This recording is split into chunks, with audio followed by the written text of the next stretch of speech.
Excuse me, but I'm following your drama. I'm just following the drama in Philly. Anyway, before we get going, welcome aboard. It's Football Friday, one of the absolutely great weekends. I think the divisional rounds are probably the best rounds in football when it comes to pro football. I do like the wild card. I'd say divisional wild card, conference championship, Super Bowl, it's hit or miss. But these are one of the two best weekends in pro football. So Saturday, Sunday, and Monday, the National Football League once again owns the entire 3-day weekend. And it should be a telling weekend to say the least. The best of the best. This is like the Top Gun of the NFL. The one percenters are playing football an extra weekend. These are the one percenters. So it's going to be interesting to see who's standing still when Tuesday comes. I got to say this. The noise going around the Philadelphia Eagles has now hit a fever pitch when it comes to the national guys. They're now talking about the Eagle job as a potential landing spot for coaches that are out there. And I do think the reason that you're seeing that fever pitch, I don't think it's because of the amount of job openings. I think it's the amount of qualified candidates that are out there. Boy, Mike Vrabel being fired because he went to a Patriot event, or one of the things that caused his exit in Tennessee, is preposterous. I mean, I don't want to work for an organization like that when you're so petty like that. That's a problem, man. That means you're not focused on the major things, winning championships. You're more focused on the bullshit in your locker room and your building, instead of putting things together in your building and with your roster to try to win a Lombardi trophy. You wonder why organizations get in their own way sometimes and never have gone anywhere. It's because of just that kind of shit. You see Vrabel with Bob Kraft. And by the way, it turns out that the Patriots had a plan in place anyway, and it had nothing to do with Mike Vrabel.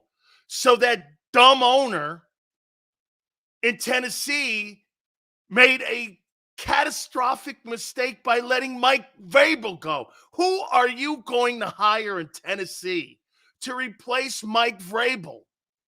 Some nobody? Good luck to you, man. That's why you're Tennessee. You fire a guy because you thought he wanted out to get the Patriot job. Instead, they already had Mayo as a game plan in case Bill stepped down. It was already in the works, and it was already written in his contract.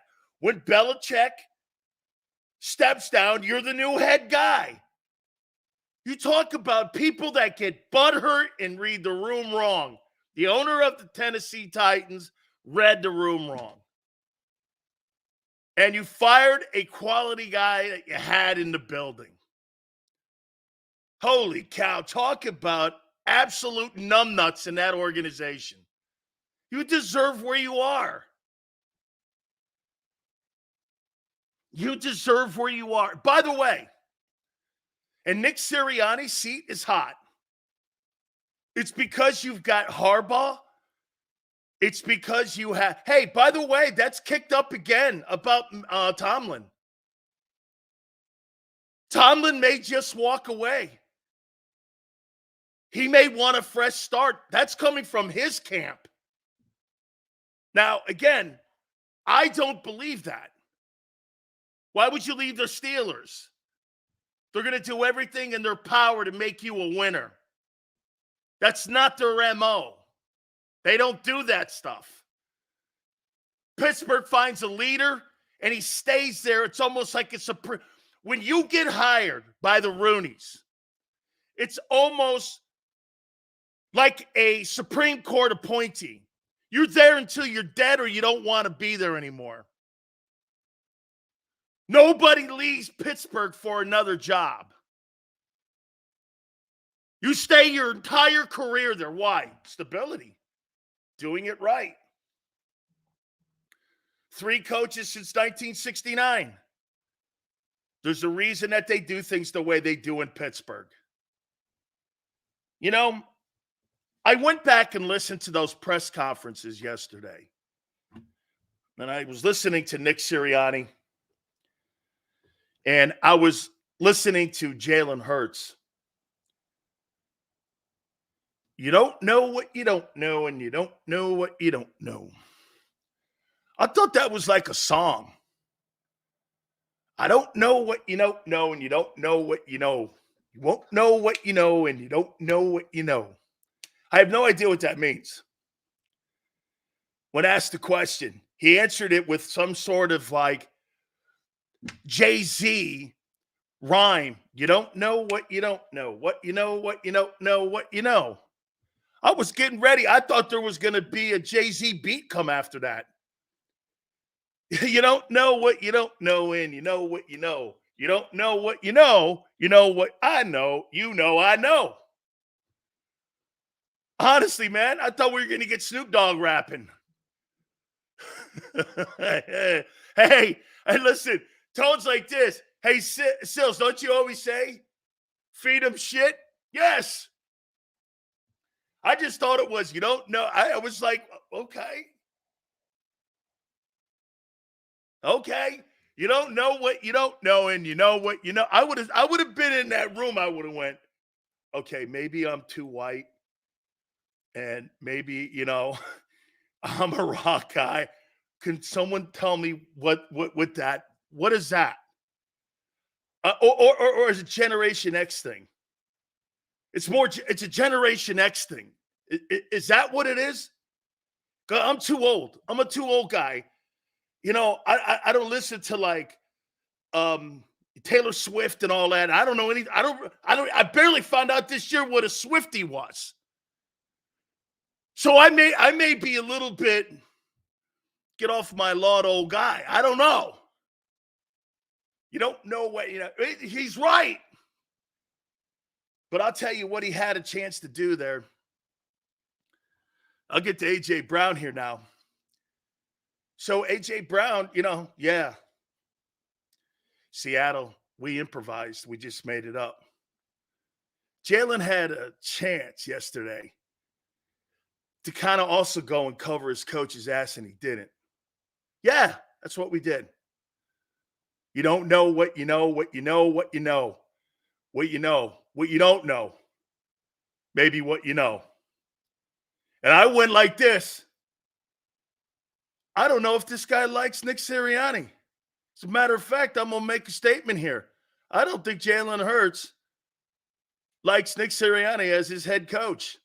I don't think Jalen Hurts has one thing personal against Nick Sirianni as a human being or his fabulous family with his great kids. I think he looks at that guy because there's two things. You can't separate both. You could be a good guy and a bad coach. They're not coinciding with one another. Like Brian Johnson's probably a really great friend of Jalen, but Jalen Hurts is probably like, hey, he's not a very good coordinator for me. After a while, hey, your boys you hung out with when you were a kid? Hey, man, I love you, bud. You're dragging me down, kid. I can't have you hanging around me because you do dumb shit and you get me in trouble. It's like Mahomes' brother. Guy's a toolbox. Get away from that guy. I know you love your brother and you can't pick your family, but, dude, that guy's not helping you. Patrick Mahomes' brother doesn't help him. The only problem with that is he can't pick his family. You know what I'm saying? He can't pick your family. Kind of stuck with it. Jalen Hurts doesn't like Nick Sirianni as his head football coach. I don't think he respects him. And I think that's the number one reason why the team has lost faith. It's because the head guy himself, Jalen Hurts, has stopped having faith in Nick Sirianni. That's how I read that. You know why I read it that way and how I read it that way? This is why I read it this way. Because it's a small thing. You don't mind falling on a pencil for someone when you have to fall on a sword, and that's not a sword. That was just like a toothpick. He could have fell on a toothpick. He didn't want to do it. Jalen Hurts didn't want to fall on a toothpick for Nick Sirianni to go, yeah, AJ's right. We made that up. You don't know what you know, what you know, what you don't know. You know, you what you know. I don't know. No, you don't know. Oh, yeah, something. Jalen Hurts wouldn't even fall on a straw right now for Nick Sirianni.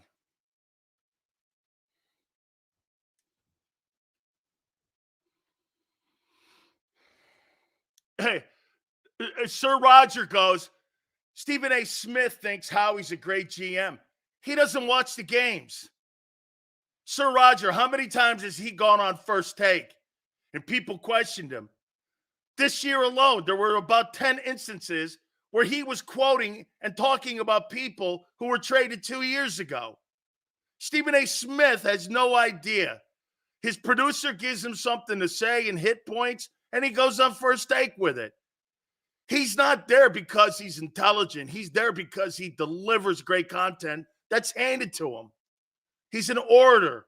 He's not really a sports talk guy. That's why his radio shows have bombed and failed his entire career. Nobody airs the Stephen A. Smith show and lets it jam down your throat from corporate Disney. Nobody picks it up. That's why it's on Sirius.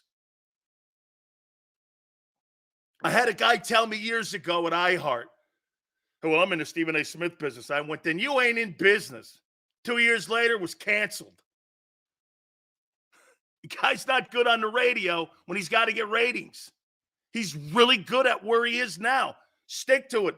It's like a guy who's on Cheers or on Seinfeld. And you go like this, hey, I want to leave Seinfeld. And you go join some sort of Amazon show and no one knows who you are.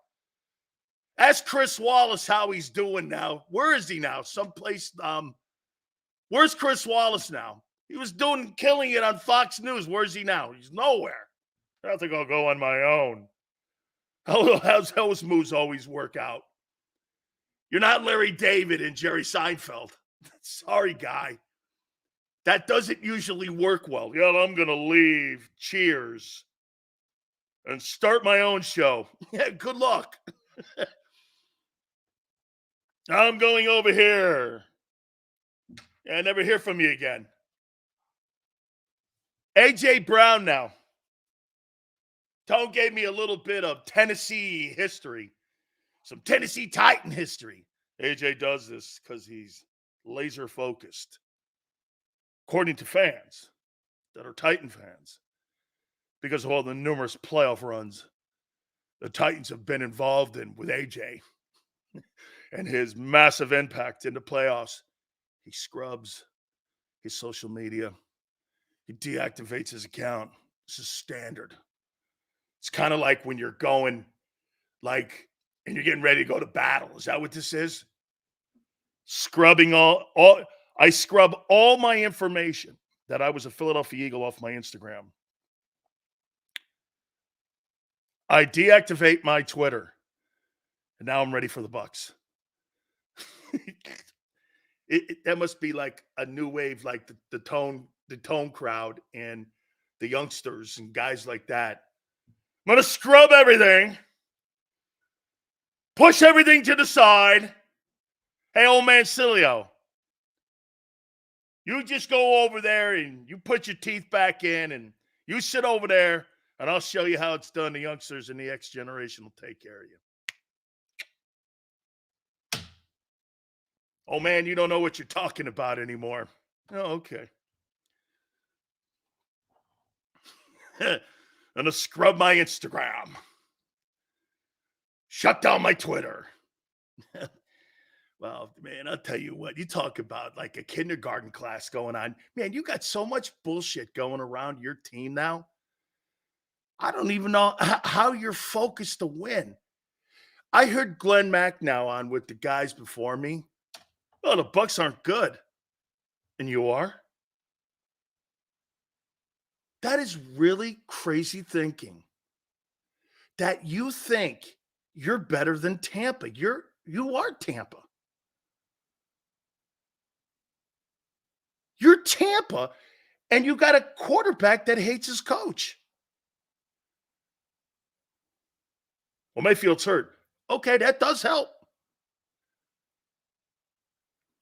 At this point, I strongly believe AJ likes the coaches, the majority of the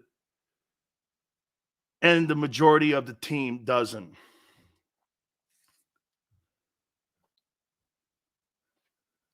I don't think AJ likes the coaches.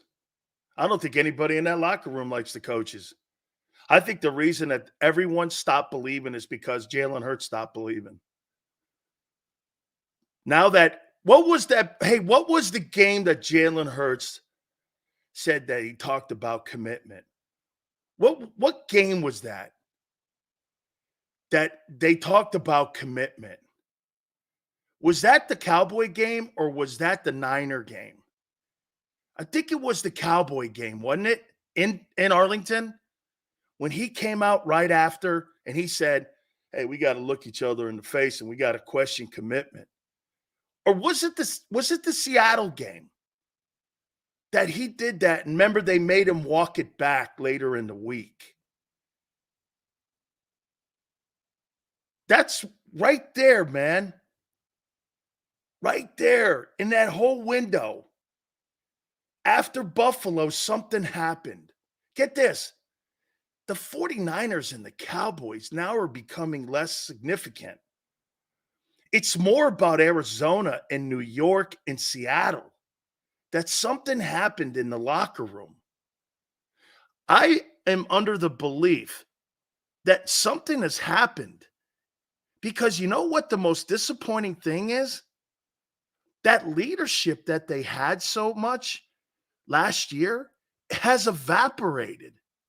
You know, it's one thing for the Eagles to lose games, but it's another thing to watch a lack of leadership that you had in bundles last year.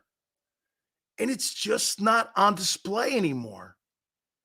I can't believe, get this, I get the defense sucks. Personnel issues, schemes, play calling, all of that is true. But you know what the biggest disappointment is?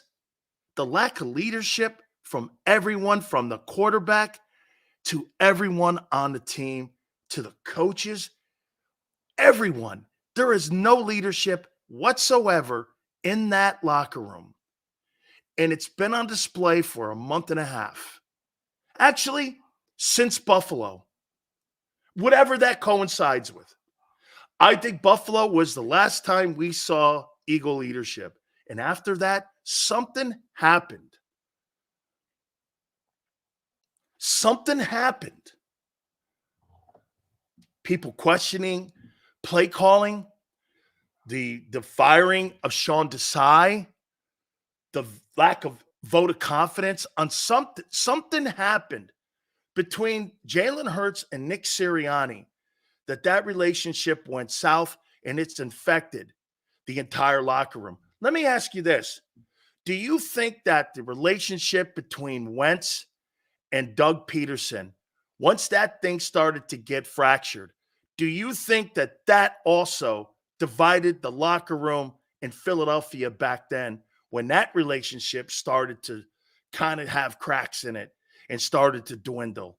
Because to me, again, Jalen Hurts had a chance to go, hey, man, I got my coaches back always. We're good. Nowhere in the world did he even go there. He's not endorsing Nick Sirianni as his head football coach. He has not this year. Not once. AJ has come out going, it's not the coaches. I'm not mad at the coaches. Jalen Hurts has not once ever said that. He has not endorsed the coaches. How many times you hear Patrick Mahomes go, I got, Andy Reid is the best thing ever to happen to me. Andy Reid is the guy that has helped me get to where I need to keep getting to. He helps me develop myself every single day. Andy Reid. How about when you hear Lamar Jackson talking about John Harbaugh? Or Lamar Jackson, talking about John Harbaugh and how much the influence of John Harbaugh has been on the calming force for him this year and the way that he's played. I've never heard this year one time Jalen Hurts endorse Nick Sirianni as somebody that's important in the development of him being where he is today, because right now he's not happy where he is. How could Jalen Hurts be happy with Nick Sirianni? How could Jalen Hurts endorse Nick Sirianni when he doesn't feel he's playing good football right now? He's never going to endorse him. I think the front office knows that. There's now even word that the owner is more, how about this? And I'm not going to say, because when you start saying this, he's more involved in day-to-day operations. I'm going to say he's got more eyeballs on day-to-day operations. To me, that's not a reflection on the coach. That's a reflection on the duties of Howie Roseman. Okay? That's one thing I'm going to give this owner for. If this turns out to be true, because he's not, remember, he doesn't deal with peasants. Players and coaches are peasants. He deals with the serfs and the nobles. Those are the administration people like Howie. You don't think the owner of the Eagles is going to walk down and walk among the people and start talking to the peasants like the players.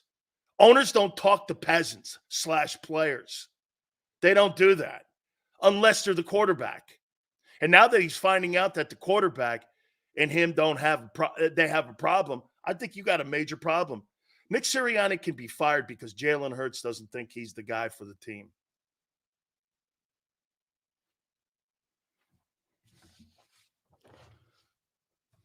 Maybe I'm reading more into it.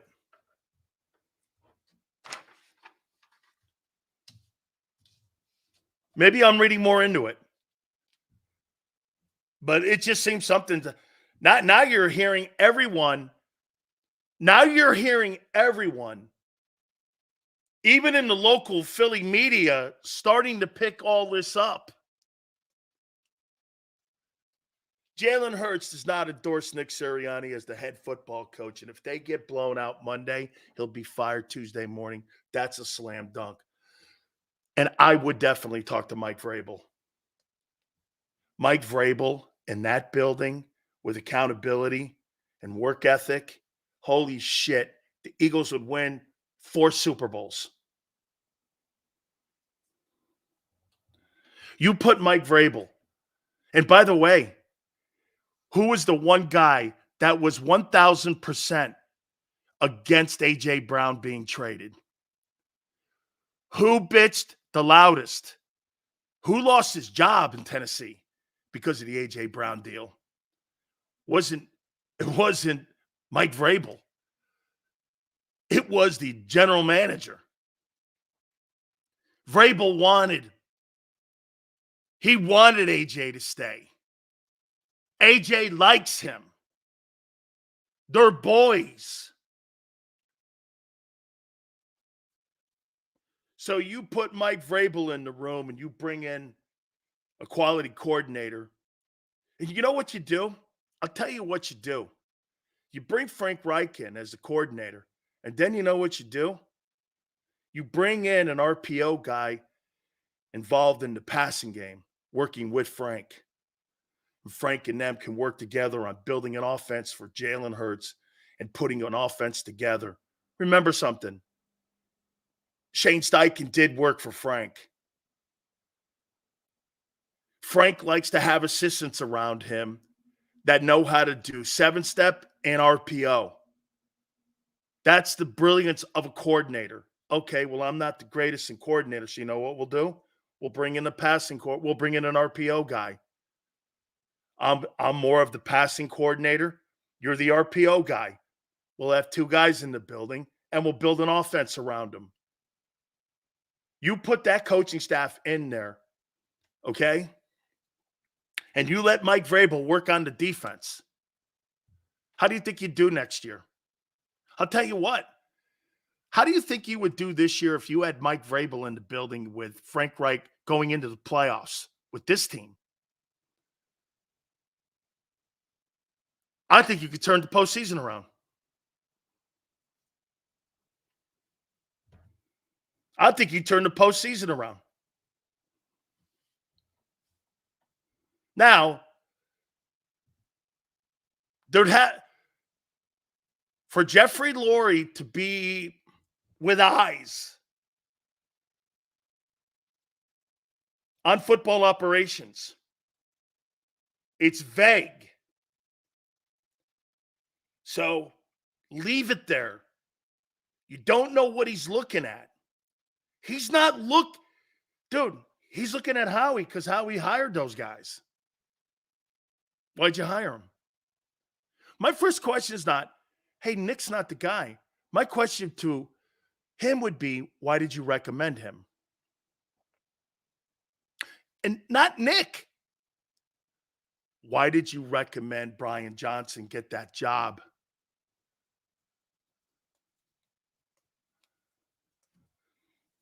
Nick proved he can work with a good coordinator last year. Got to put that into it. Hey, you can't erase 22 for Nick. And to some extent, you can't erase 11 wins. You know, you're talking like the Eagles are 4-11-1. That's not the case here. Howie Roseman would fight tooth and nail against him. Well, that would be his demise. Once again, remember something. Anytime you make a move in management, Khalid, anytime you make a move like that, you have to go in with a case for yourself to stay or for a case for the owner why they're making a move. This has been an abomination this year. Last year was a massive, somewhat success. You can't say it was a complete success because you didn't bring the gold nugget home. You know, you were almost there, you know, but again, you fell short. We're going to do something today. And I'm going to show you the kind of job that is going to be in place here for this coming off season here. We're going to play something here, replace, stay, address, and depth. We're going to do something like that here in a minute. God, we got a lot of topics. Let me do the easiest one here before we get into the more difficult ones. By the way, my friend Tone, 3:30. Teresa from our Princeton store, our Hooters general manager. Can't wait to talk to them, our Princeton, New Jersey store. Philly Godfather will be with us at 5:30. Who will enter this game on Monday feeling more pressure? You're saying Nick is gone if we lose Monday. Yes.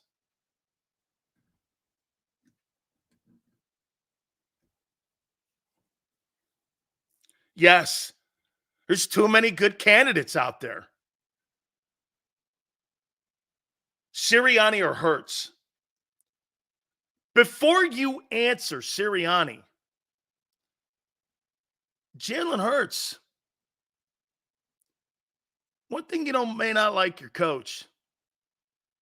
You better go out and play. I don't give a shit about your finger. I don't care. You have an entire offseason to work on. Stop. I don't care. This is pro football. I don't care about that shit. Stop it.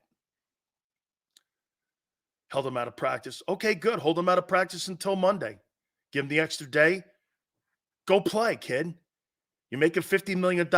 You're not a starting pitcher for the Phillies where you can miss a start. You can't miss that start. Or guess what, Carson? I'll start looking at you like Seattle. You better play on Monday. That's on you, son. I'm not paying you to sit there and talk to me about some fucked up finger. I don't care. Go play.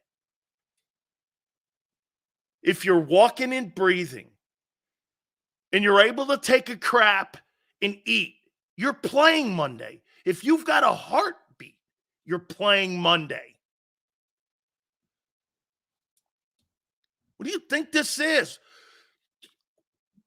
Dude, this is gladiators and warriors, and this is not for the faint of heart.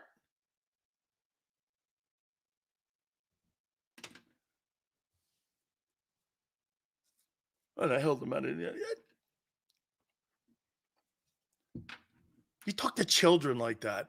I'm not talking that he's saying, I'm talking when the media goes, well, maybe he's hurt. Who cares? Why do you care? Play. If you don't have a broken arm, you're playing Monday.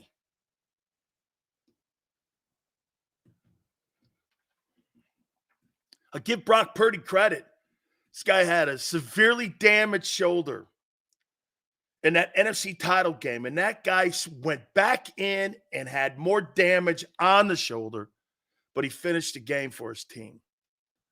That's what I'm talking about. That's how you win your locker room over. That's when your teammates go, yeah, bullets are real. That dude's in the hole with me, no matter who he is, no matter how much money he doesn't make. He's an MVP candidate, and there he is with me. Broken shoulder, playing like that. I'll line up with that guy any day. That's the kind of shit you go to battle with. That's the kind of guy you talk about. That's the leader of your franchise for the next decade. That's the guy I want being the face of my franchise.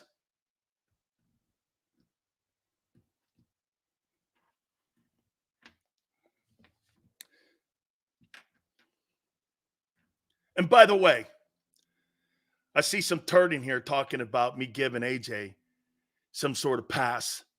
He's a receiver, like a DT, an OT, a linebacker, cornerback. I don't care about those guys.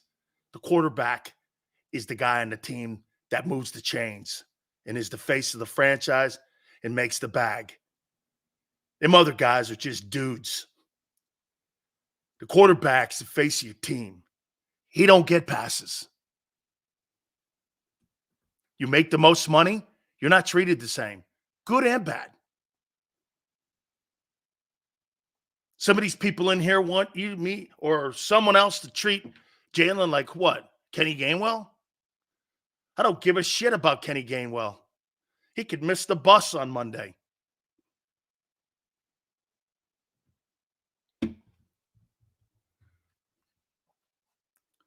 There's a pecking order in the league.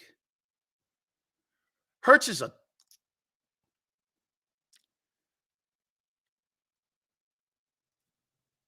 I'll tell you something. I got to say this. Is Jalen Hurts being a leader now? Because I'll tell you something. Jalen Hurts and that football, it's his responsibility that the football team has lost its leadership. That's his fault. This is not Nick Sirianni was never the leader on that team. At any time a year ago, or even in the first year, he was too worried about being on park benches screaming at Kansas City and Arizona Cardinal fans or Indianapolis Colt fans. Jalen Hurts' leadership has failed this year.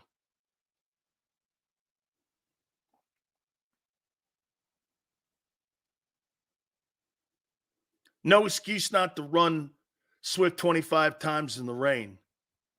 Talk about the playoff games. Hey, don't go to sleep on Pittsburgh. They got Najee Harris, and you ain't going to be throwing the ball in that Buffalo weather. That game's a 1-point game now. Same thing in Kansas City. You think you're going to blow the Dolphins out? Miami's got a better running game than you. That game's going to be close too. All I'm going to do is hand the ball. I'm not throwing the ball in that weather. I'm going to run the hell out of the ball. I'm going to do what I did in Buffalo to the Cowboys. I may throw the ball 10 times. Why would I throw it more? so that the wing can take it? Turnover? Fumble? Why would I do that? What's the point?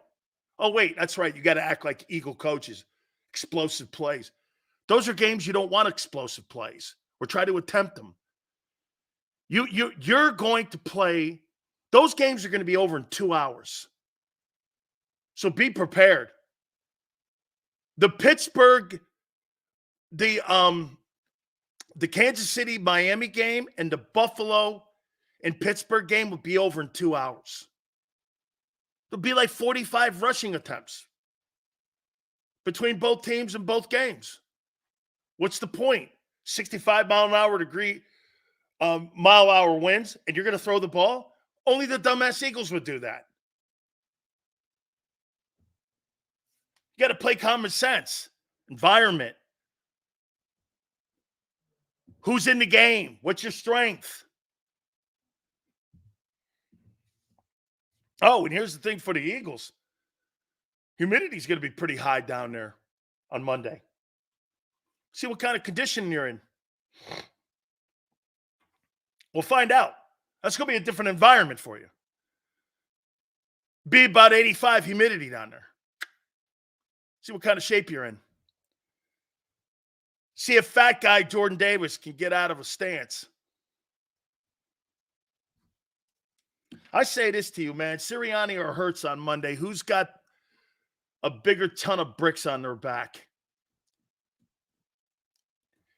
Sirianni, because he's a scapegoat like all your coaches are. But Jalen Hurts, I'll have a completely different opinion if he goes into that game on Monday and absolutely shits the bed. I'll say, kid, they paid you too soon. I had a franchise tagged your ass, and I wanted to see another year.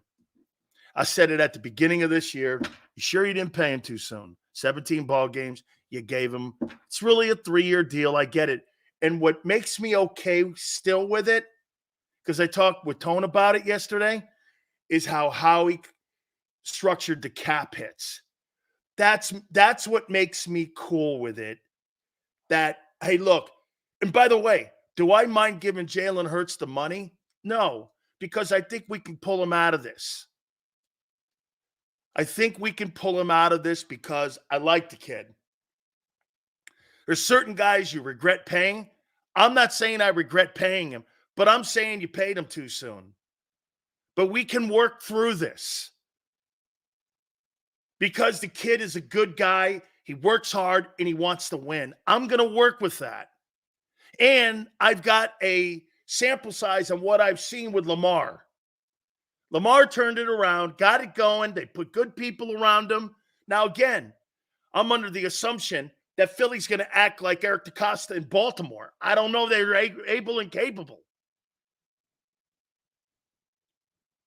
Okay? Eagle bashing. Dumbass Chris, you sucked for 2 months.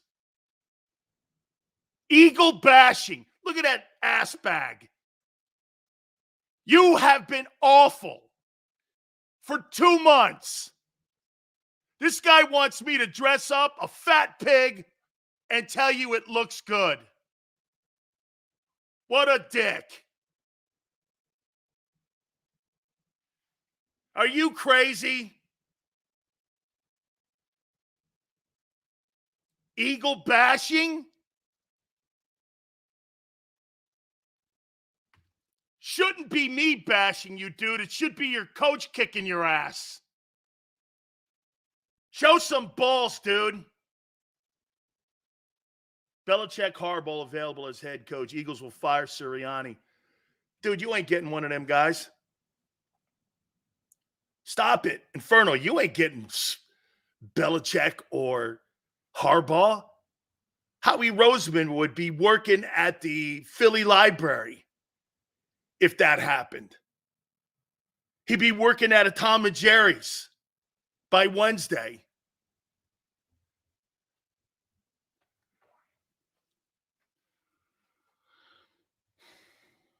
I think Hurts can turn it back around next year.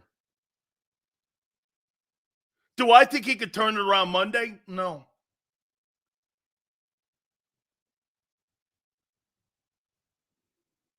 You're not winning Monday. Even if you win the game, you've lost. Think about what I just said. Hey, Sills, you think we win Monday? You've lost already. Because if you win, you're going to continue with what you have. Monday saves his job. You've lost again. Same shit next year. Different bat channel. You don't get it. Wow. Fans don't see it. People in the media sometimes don't. You've already lost. But Sills, what if we win the game? You've already lost. Even if you win the game, it's lost. Because you've lost the trust in the locker room. You may beat the Bucks. That doesn't make you a championship football team.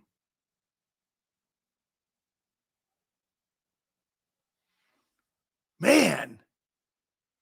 You know, I heard our shows on our channel today. I think we could go in and win, and maybe this gets, maybe, Jesus, you know how many times I counted maybe over like a 5-hour time? 211. I heard the word maybe 211 times. Maybe. Ifs. Those words have nothing to do with certainty. Conviction. Maybe. If. I'm hoping. Yeah, those are words to go into game chanting in a locker room. Hoping. If. Maybe. Surely wouldn't want to go into battle. Hey, well, if we shoot those guys over there, we'll be able to save our platoon over here. Oh, I'm not looking for if. I want to know when we do this. Oh, I see. I want to lose and clean house sometimes. That's the best. No. If you win, you should clean house. You guys, Marshall, even if you win Monday, should that change anything?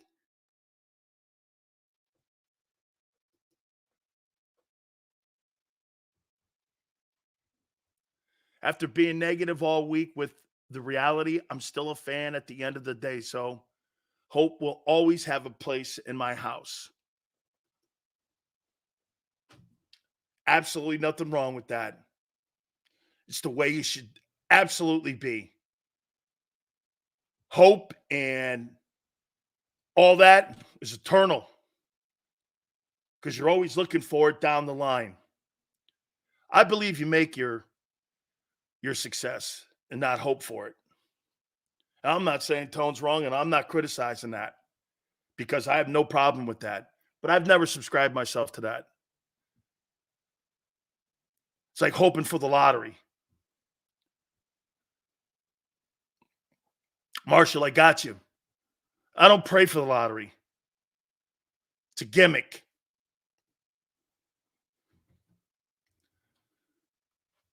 Do you want your fortune? Go dig for it. You want to win? Go work for it. You want to be a champion? Go earn it. I'm not hoping for anything.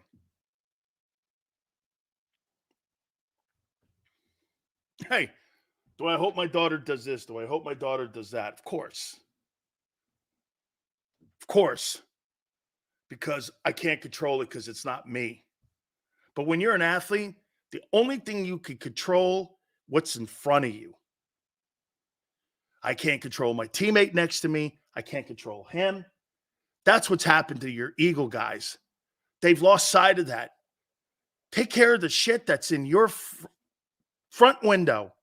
Take care of what you can take care of. Don't worry about anyone else and what they're saying. Take care of your shit in front of you.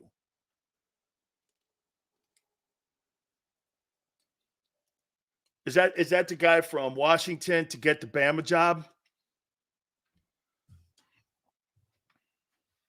Just do your job, like Nick says, or Bill.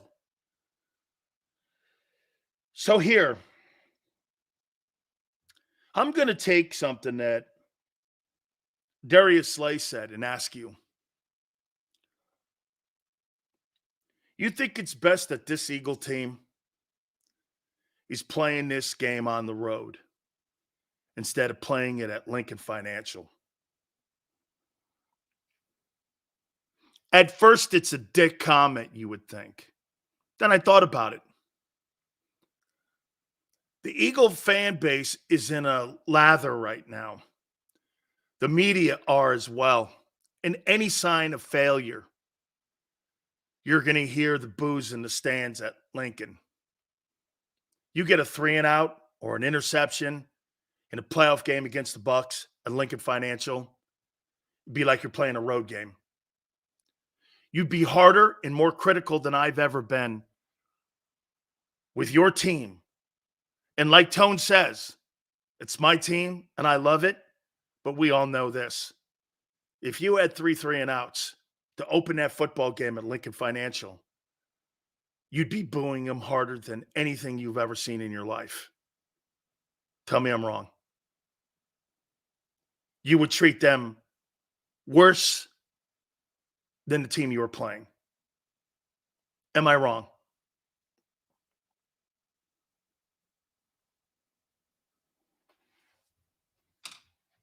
So,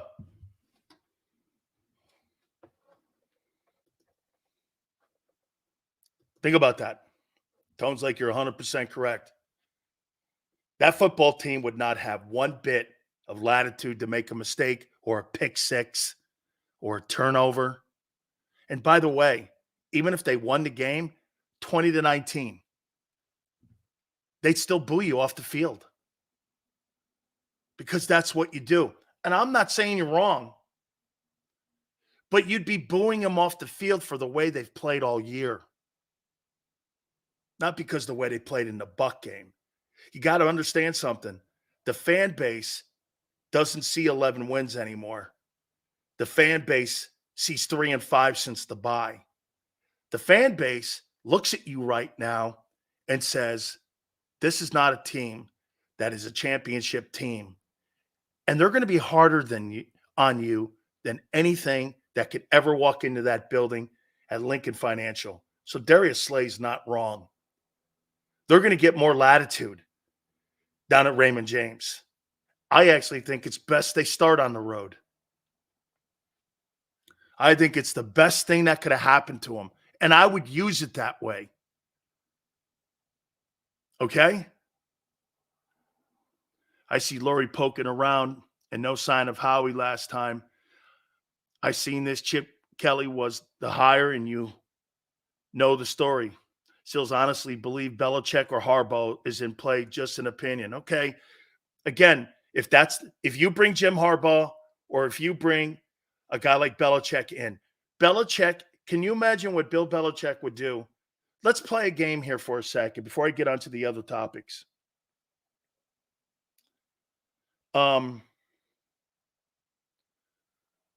If Bill Belichick took over the Philadelphia Eagles, how fast do you think he'd turn that defense around? Probably in a week. Only way they don't get booed off the field in a one-point game is a late fourth quarter drive to win it. You're not playing Buffalo here. Can you imagine Bill Belichick being brought in, Frank Reich on the other side as the coordinator, and Belichick and Frank working together? Bill Belichick, you brought in the greatest defensive coordinator / head football coach in the history. The guy who was the one person that was kind of your rival all these years. It's hard to believe that 2 Super Bowls, 13 years apart, same guy, same quarterback, same system, same way of doing things. If you were fortunate enough to land that guy in your building, the amount of success that you would have in build. Jason Kelsey would come back. Don't let the media people like shitbag Bayless tell you that it was all Brady. He's lying. He has no idea what he's talking about when you're building a team. There's 57 men, 53 on a roster, and you have another, counting next year, 21 players on a player development team. Okay? You basically now have all of that to work with resources. And you bring that guy in. That guy brought in and drafted and got and put great players in position to win. Who do you think got the Stephon Gilmores, who was the NFL Defensive Player of the Year? Who are the Darrelle Revises? The Richard Seymours, the Vince Wilforks, the Teddy Bruschies. Who did all that, putting him in Vrabels, all the McGinnises? Who did all that? Brady?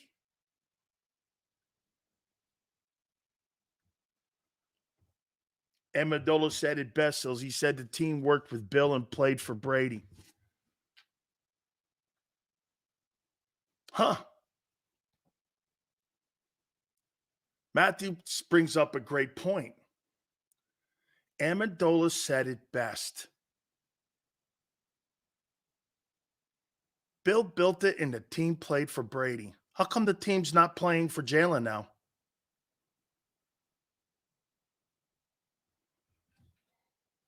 Because you got the wrong guy.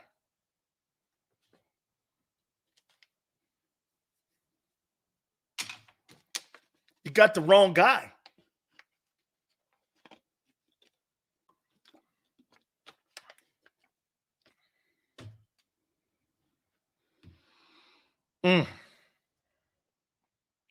Even if you win Monday,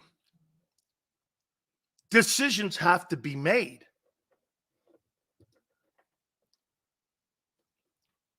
Who's the wrong guy? Nick?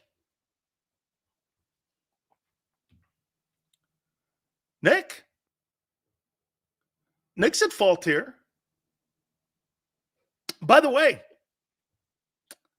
for Jalen Hurts not to want to play for Nick or endorse him or defend him, something happened. Something happened. I don't know. Maybe someone suggested something in the play. Maybe Jalen started stepping in and saying things about, some of the way the team and the offense was going. All of a sudden, these last couple of weeks, I heard Nick say, Jalen Hurts has total say on what he wants to do at the line of scrimmage. Oh. Well, then why are you asking him to make explosive plays? His explosive plays are in the RPO game, not in the passing game. Jalen Hurts creates big plays in the passing game with his explosive RPO game. That's how those wide receivers are so wide open more. This year, they're not. And you're asking them to make tougher throws. So I'm not following what they tell you when I watch the game. It really is this. I would say this. Some of the shit that they say at the press conference just doesn't add up to what's going on in the games. It's just when they say something, well, Jalen Hurts is total say at the line of scrimmage. Boy, it surely doesn't look that way. Do you think Jalen Hurts looks like he's got total say at the line of scrimmage when you're missing wide open guys and you're telling or looking like at least that he's making harder throws? Goddard's been a non-factor.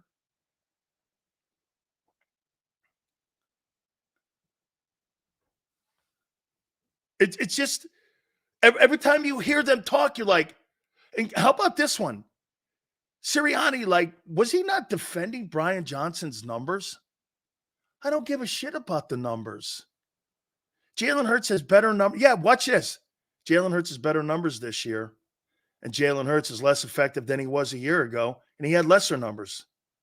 What's that tell you? He threw for less passing yards last year and was better. Less is more? Or is this again? See, when you say that, you sound like an incompetent coordinator who just wants to put points and score on the board and not try to win games. You've lost 5 of 6, guy. That's who you are now. You're not an 11-win team. You're the team that has lost 5 of 6. You're a 1-6 football team.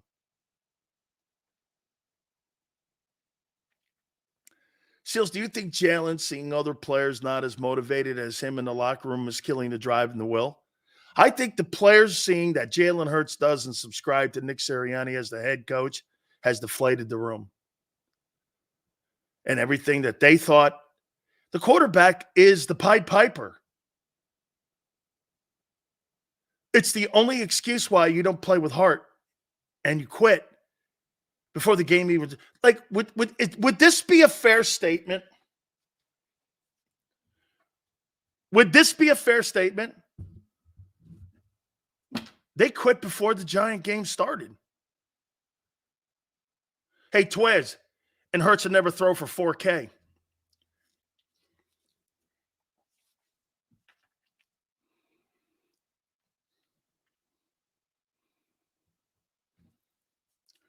See, there's I awake right there goes, we're not 1-6. Yes, you are. That's more symbolic in who you are right now than what you were at the beginning of the season. But see, a guy like him doesn't see that. The only people that see that are me and the football team. You don't see that because you don't want to see that. Remember, like I told you too, Wake, you watch football games with your heart, not your eyes and your brain, which most fans do. You don't watch it with your brains and your eyes. You watch it with your heart. I get it.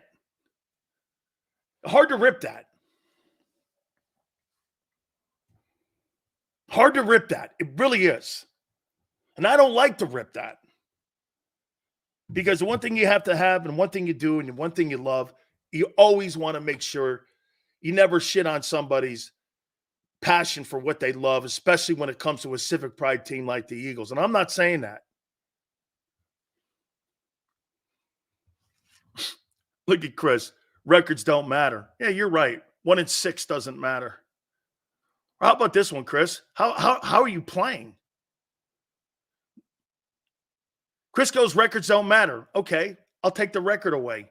Getting killed by the Arizona Cardinals where they don't have to punt and having the Giants beat the shit out of you makes you look incompetent and pathetic. How's that for you? Put that on a sandwich. Got it, Greasy.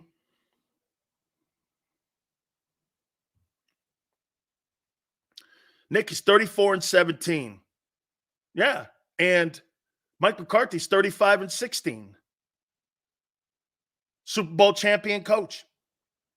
He loses on, what is it, Sunday? He'll be fired. Yeah, you're right. Keep your coach. When you got guys like Mike Vrabel, Jim Harbaugh, Pete Carroll, and Bill Belichick floating around out there. Yeah, that's right. That's probably a smart move. Keep your bumbling, imbecile coach.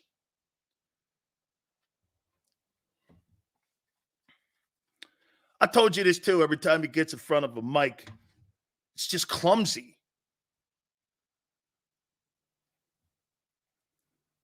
It's just clumsy. He's been clumsy since day one.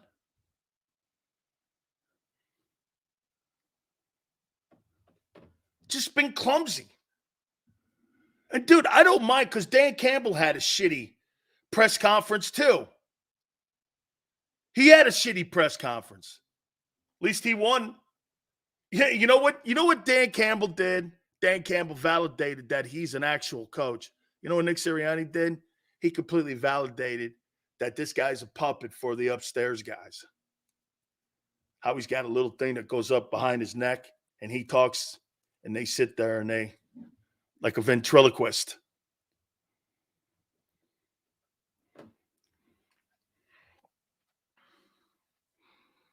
A.J. Brown doing that scrubbing of his stuff. I don't get it.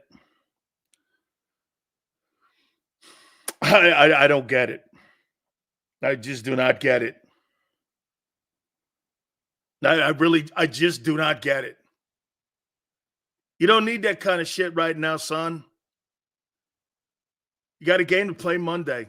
Stop playing with your childish football games and playing with your G.I. Joe dolls and scrubbing your media. It's so dumb. Well, this is what he does because, okay, yeah, all right. Get rid of the cheerleader puppet and bring in some quality coach. I got you. Mob Deep, I got you. Hey, look at Warren. Why must it be negative? That's all you deserve. Why must it be negative? Because all you do is get people cheerleading when you have to hear them talking about shit football. Holy cow. Soft. Negative? How about truthful? This is what I would say if I was the head football coach of that team on a Saturday night. No, Monday night or Sunday. You better get your shit together. We've played like dick. Every one of us is coached shitty, played shitty. This is us against the world now. Everyone thinks we're not winning. Fuck them. Let's go win. I don't give a shit about anybody, what they say. I only care about the guys in the locker room here. It's us against them. That includes people upstairs. I don't care anymore. We're all here and we're all on the firing squad line, every one of us. But that's pro football. We all know this when we accept this. When you accept being a pro athlete, this is what you do. The eye in the sky is evaluating you every day. It's not a country club. Some of you think these jobs are handed to you. There's 53 seats. It's not a given that that seat is yours. You better relish the fact you have one. Because come Tuesday, some of you won't have a chair.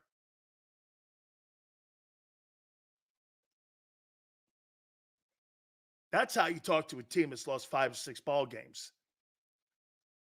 Not, hey, we got to pick ourselves up off the floor and we got to go forward. And I heard that shit when I was a junior high school for some junior high school coach. Come on, guys, let's give it the old try here. Hey, if you don't win, don't worry about the scoreboard. Just go out and give your best effort. That's not how that works in that game. Not when you get direct deposits every Tuesday and excess of $10 million a pop. That's not how that works. Think it's about kissing cheerleaders and cashing paychecks. You can't be more wrong about the stupid-ass, weak-ass mentality that some of you have. Why does it have to be negative? Because you should have a sense of urgency and fear every day you play in the NFL that your job can be taken from you at any moment. Not that it's been gifted to you. Man, you guys don't understand. You go to work in the NFL every day in fear that you have someone knock on the door and ask for your playbook. Nobody's guaranteed a chair.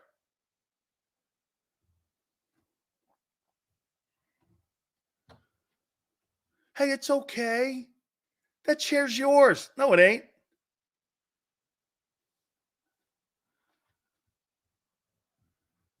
The great organizations, man, keep their players with a sense of urgency at all times. No matter how much winning you do. If winning saves the coaches, Eagles play 2, lose. If they win, save the coaches. You think a Tampa game saves it? Okay. I guess.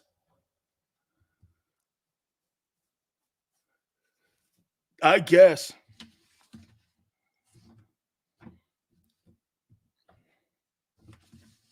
guess. All right. Hey, appreciate it. Thank you very much. It's the final day that you guys are going to be able to do this here. Tone's going to send out a code word throughout the show. All you guys do is find that code word, send it on an email to dansileoshow@gmail.com. You can win yourself some opportunity for merchandise and gift certificates from our great friends at Hooters. We'll announce it on a football Monday, kind of like a pregame show on Monday because the Birds play, obviously, the Buccaneers down at Raymond James on Monday. Don't forget to start the new year off with the calendars, 2024. 9 of the girls in the Northeast section and the Northeast region here with northeasttutors.com are featured in it. And also there's $100 in coupons. You can also go to hooterstogo.com at any one of the locations, order the great food. I'm telling you, still to this day, one of the greatest menus of all time. And it is going to be packed this weekend, Saturday, Sunday, and on a football Monday. How about this? In-game, $2 off each pitcher. I think $1 goes to like local charities too as well for every pitcher that's sold. That's northeasttutors.com. Don't forget also on Mondays, it's Military Monday, 20% off all day long, all you can eat. Kids eat for free. Again, on Saturdays, that's northeasttutors.com, northeasttutors.com. Hit the like button. Keep it here, National Football Show.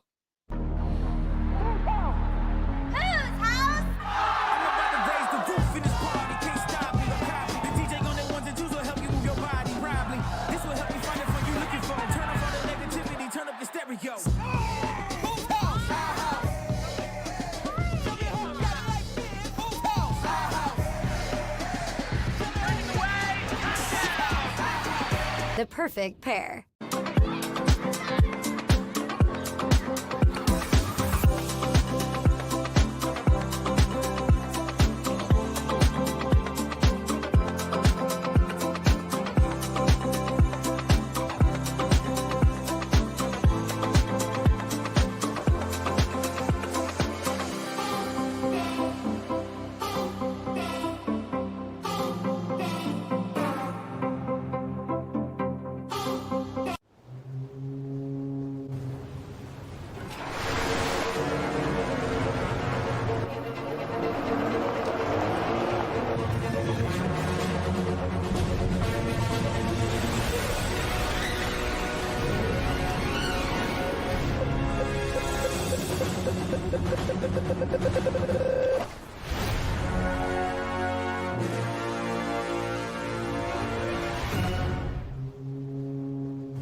Any professional sports coach will tell you there's no substitution for preparation. At Malamut & Associates, that is a tenet by which we live. We prepare from day one for victory. Anything less is not acceptable. Underdog Fantasy has a way for you to play alongside your favorite football team all season long with their Fantasy Pick'em game. You pick between 2 to 5 players, select whether they'll go higher or lower on one of their stats, then do what you usually do on a Sunday, watch the games.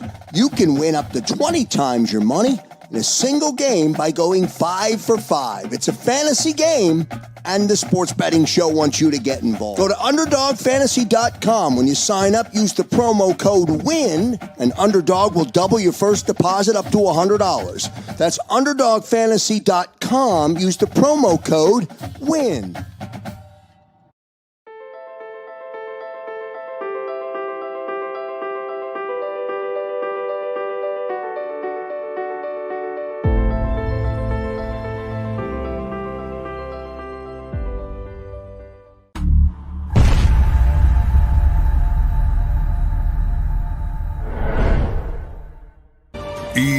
EAGLES, Eagles.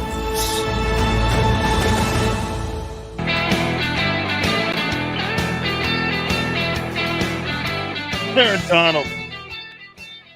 Hey, Jared, I'm real proud of you, son. Shut up. Honestly, shut up.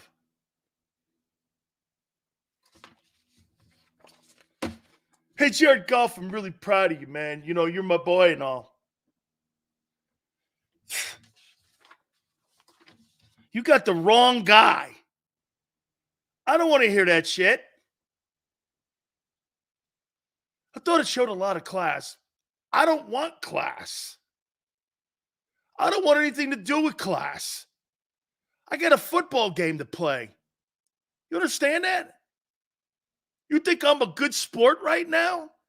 Hoss, I'm looking to take you guys out and put a stake in your heart. Hey, man, I love you, man. Well, I don't you. No, I will after the game, but right now, don't talk to me like that. You're my enemy.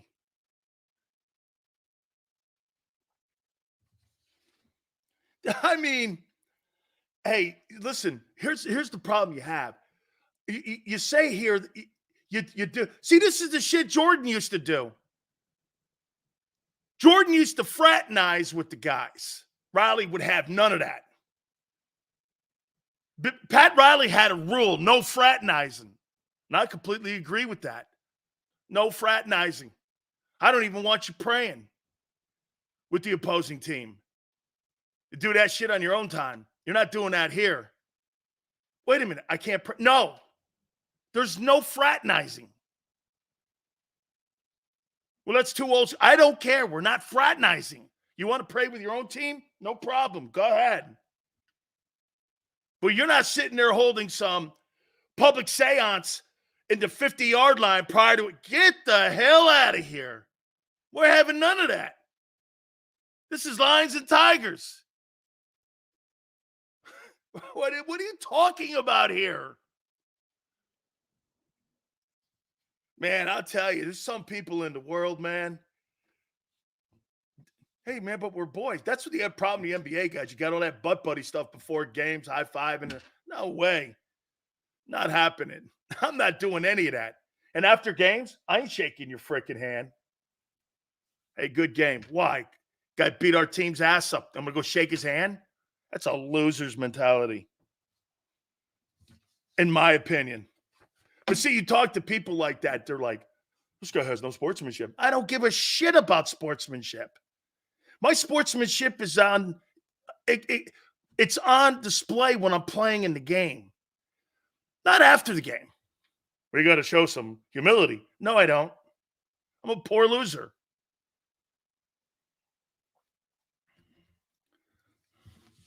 I'm a poor loser. Sorry. Hey, let me just you're flying back one day from Washington with Jimmy Johnson. He got so pissed off at the team. He wouldn't feed them dinner. The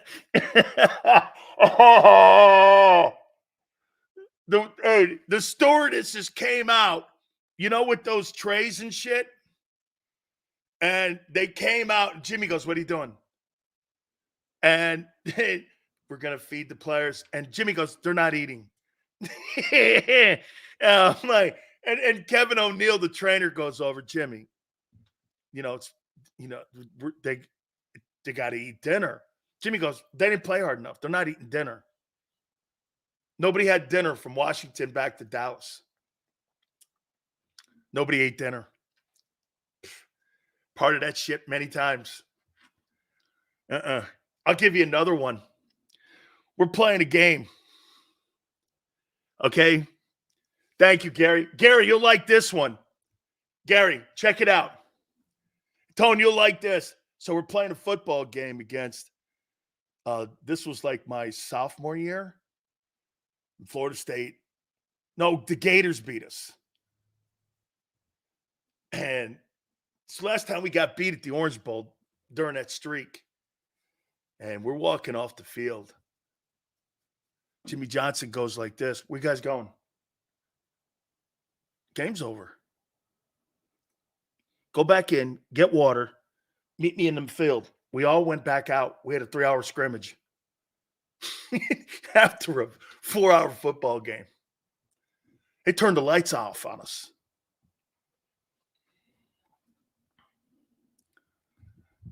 Mask goes, who cares about Jimmy Johnson? You wouldn't know what a good coach was if it hit you between the eyes. That's why, Mask, I'm here to help you what a good coach looks like. I'm here to paint one for you. You had one, but you couldn't take him, so you fired him. I'm here to show you what a championship coach looks like. Since you don't have no idea what one looks like, I'm here to help you. That's why it should matter to you. Because you haven't seen one in 7 years. Or since Doug left, actually. And prior to that, you hadn't seen one in 70 years. I'm here to help you, kid. Because you don't know what a championship football coach looks like. I'm here to help you out, kid. Seals, you sure you didn't grow up?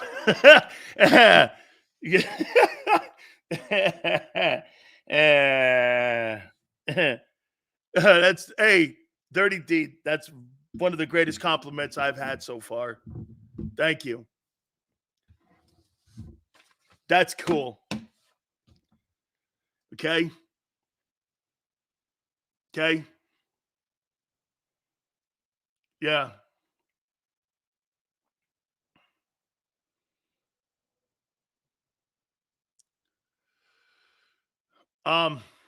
Yes. Pretty great. Thank you very much, 49er. Technically, we won the NFC championship. I want to say this, and this is important before we get into who stays and who goes. We're going to play that game here. I may wait until my guy Tone comes on with that. And we may do that together. I was going to do that by myself, but I may get his input on this here. I do want to say something here about Jason Kelce making the All-Pro team. Good night. Is that number 5 now for him? There have been 9 centers in pro football history. And if you want to put Bruce Matthews in there, there's been 10, but Bruce played the majority of his career as a guard.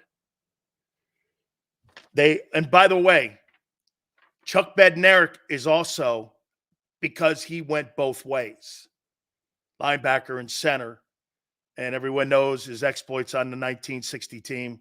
He's legendary. Bednarik goes down as one of my favorite. You know what was crazy about the NFL back in the day? Look at the legendary cities that the teams were and the faces of the franchise that were symbolic with championship football. Bednarik, Philly. Huff, New York. Butkus, Chicago. They were synonymous with tough defense, tough city, tough people, tough fans. Think of those names that were like faces of cities and communities. Bednarik, Butkus, and Huff. New York, Philly, and Chicago. And Green Bay. Green Bay as well. 50s and 60s. You had those legendary linebackers that were personifying what the cities were all about with toughness. I mean, and it was the middle linebacker position. So Bednarik is on that. DeMarty Dawson. Frank Gatsky, Green Bay. Jim Langer, Miami. Kevin Mawai, Tennessee. I believe, if I'm not mistaken, I think DeMarty Dawson is the last center to go in the Hall of Fame. He may have gone in after Mawai, but those are the last 2. Jim Otto, Oakland. Jim Ringo, Packers and Philly. Dwight Stevenson, Miami. Mike Webster, Pittsburgh. And there's only 9. And Tone's giving me 5-time first-team All-Pro. 7-time Pro Bowler.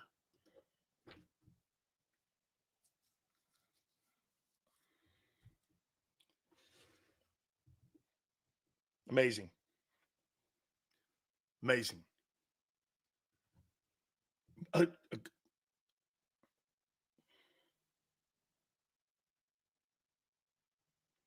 He's more accomplished than his brother. But still, he's a pass. Yeah, no, I'm sorry. There's only 9 of these guys in the Hall of Fame. You understand that? There's a ton of tackles and guards. There's 9 centers. He'll be the 10th. There's not another center on the horizon that's going into the Pro Football Hall of Fame. Marquise Pouncey, I don't think so. But there's not another center other than him.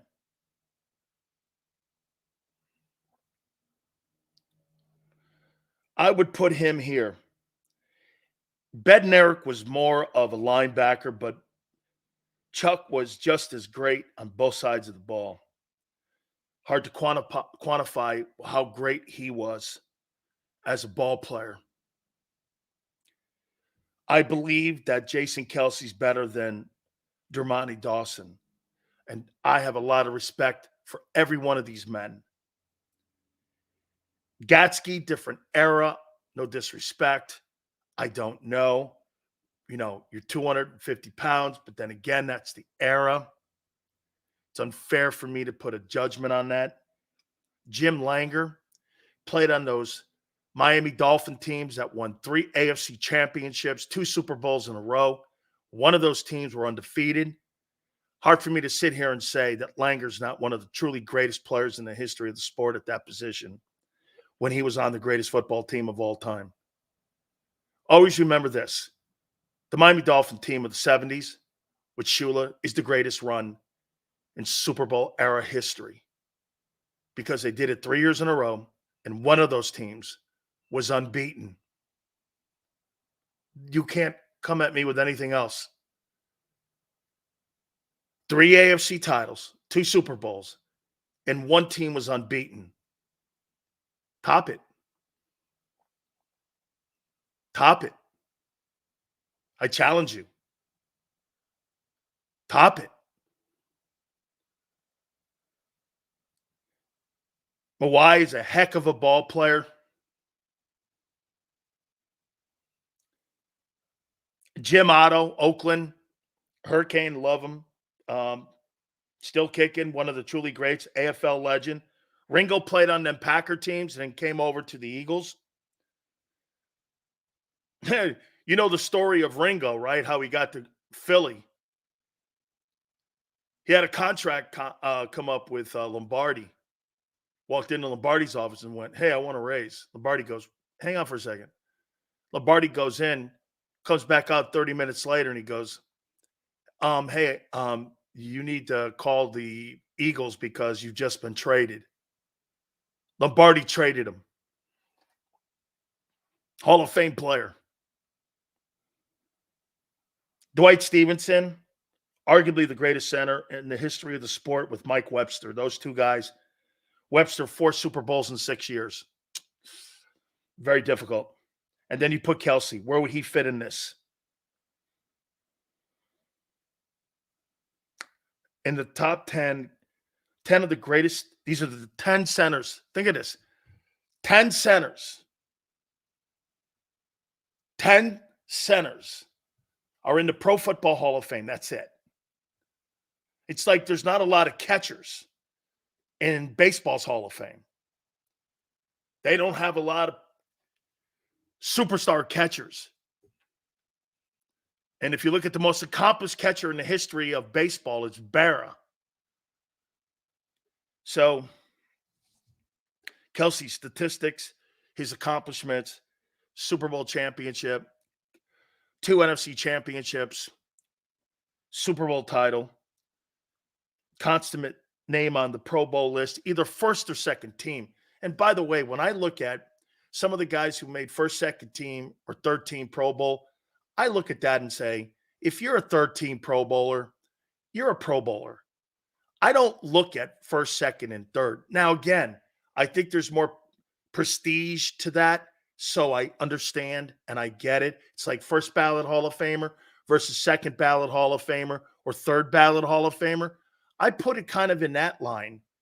I think if you're fortunate enough to be in today's NFL and you're a second team All-Pro or you're a third team All-Pro player, you're the best of the best.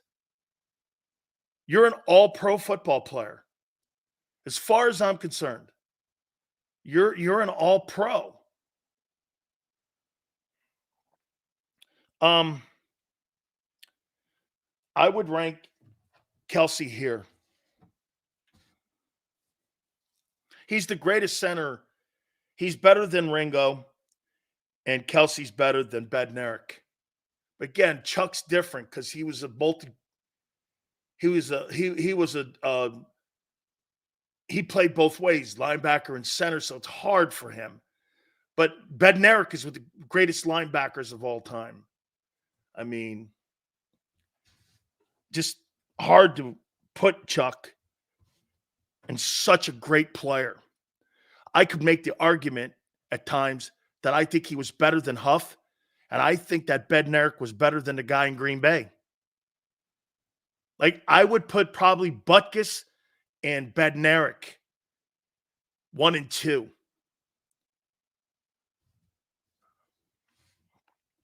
I would say the greatest center of all time is Stevenson. Webster 2.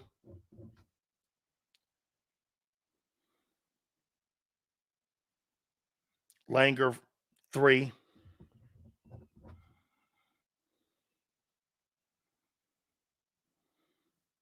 Kelsey 4.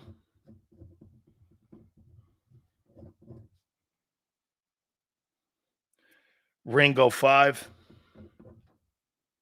Otto 6. Gatsky 7. Dawson 8. Mawai 9. Get this. How great Bednarik is. Bednarik's probably the third greatest middle linebacker in the history of the NFL. And he's the 10th greatest center. I don't know about you. That's pretty special. I mean, so Chuck's the third best middle linebacker in pro football history. And he's the 10th best center. What a football player. No wonder there's an award named after him. Let's bring our friend Tone in. As we are here on a Football Friday, we appreciate him coming aboard with us here, and we are looking forward to him coming aboard. Hopefully we get him up here in a second. Hopefully the internet kind of straightens out a little bit here. You got me, Sills? How we doing there, Tone? You got me? We there, big guy? Yeah, I'm here. You got me? Yeah, we don't have a very good connection here right now.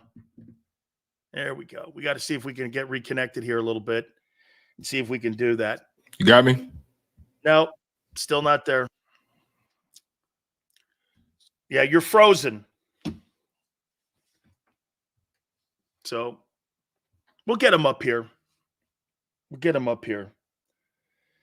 Jason Kelsey's career.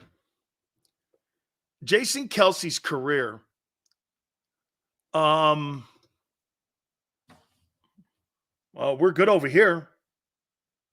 Yeah, no, we're good here. You're not coming through. You're frozen over here.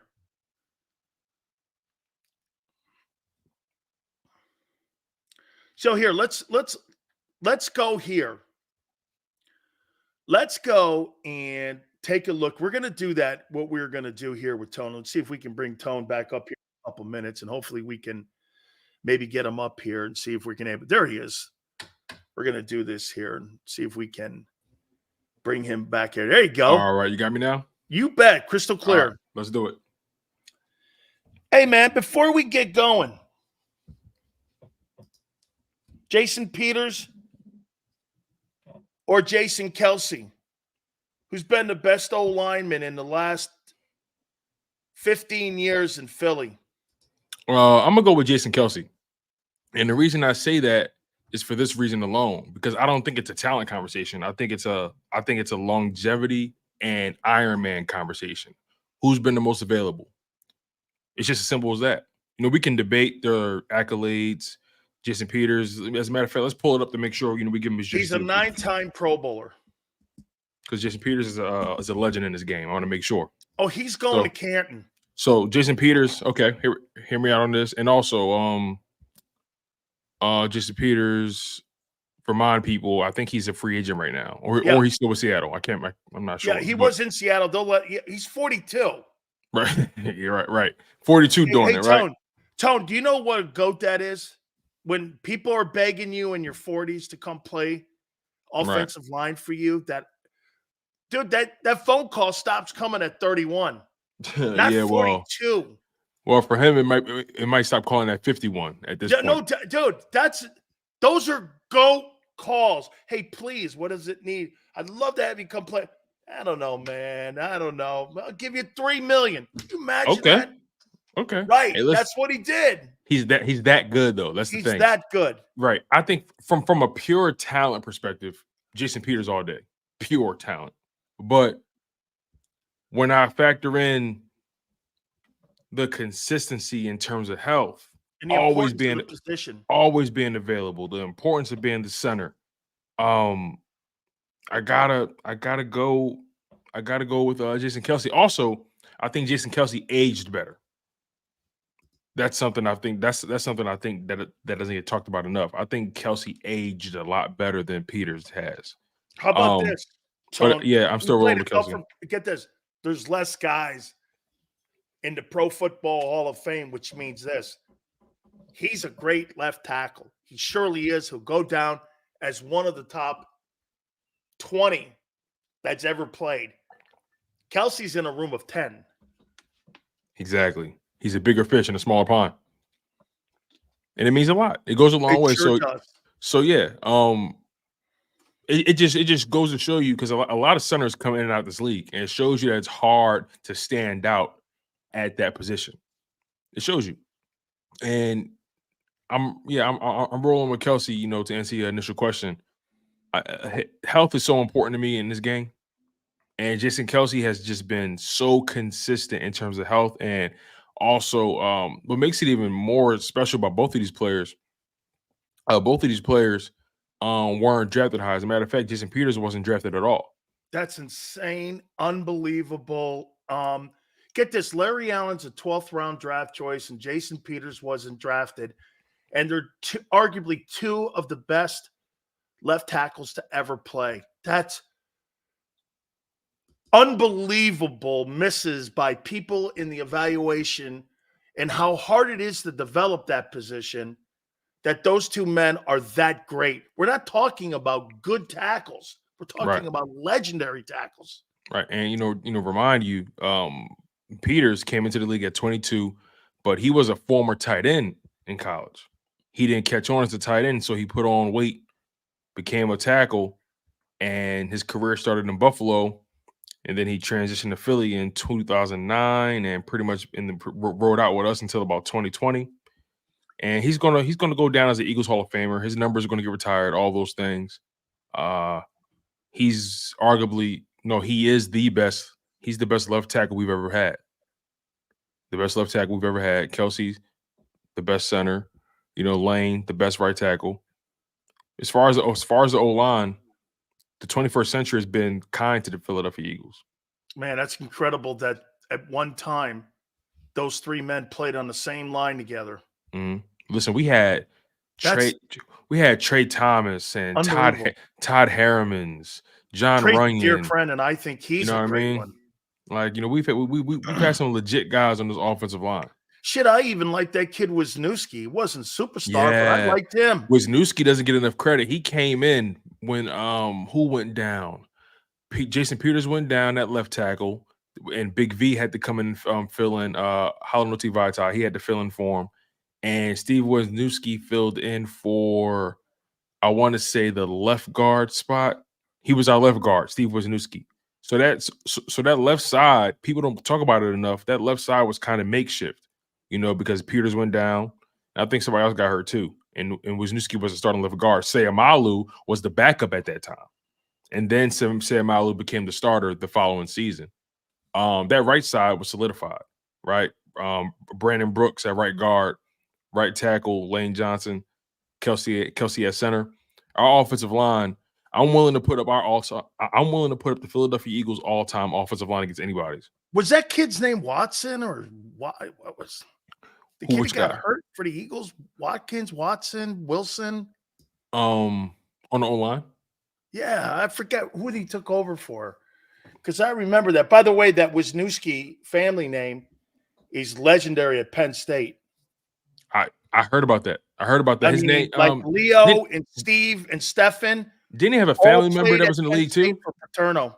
Didn't they all come make it to the league in the NFL? Oh, I played against Steve when he was at Penn State, and I believe that he's a Hall of Fame football player. And Leo played for the Colts, Baltimore Colts, and Stefan played in the NFL and played for you guys. And Steve Wisniewski he was drafted by the Cowboys, believe it or not, and Jimmy. And then they traded him to the Raiders. And he played the majority of his career for the Raiders. But that Wisniewski name is legendary. Stefan Wisniewski. Excuse me. I'm sorry. His son's name is his nephew's name. His nephew's name is Stefan Wisniewski. That was the guy we had on off, not Steve. All Penn State guys. Yeah. Yep. Stefan, Penn State. He was actually, as a matter of fact, I take that back. He didn't fill in for somebody that got hurt in 2017. He was the starter. Okay. He was the starter in 2017. Seumalo was the backup. So yeah, the only person on the O-line that didn't make it was Jason Peters. He got hurt later on in the season. And a lot of people thought we were done. Carson went down. People thought we were done. So you lose your left tackle, you lose your quarterback. You're not supposed to make it to the Super Bowl. No. And lose your left tackle and your MVP candidate quarterback? No, I don't think so. Yeah, Halano Devontae came in and he was spectacular. Played the game of his life in the Super Bowl. Nick Foles didn't even get touched.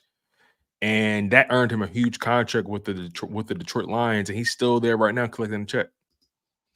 That's fantastic. Well, you guys won a Super Bowl because you had Howie, right?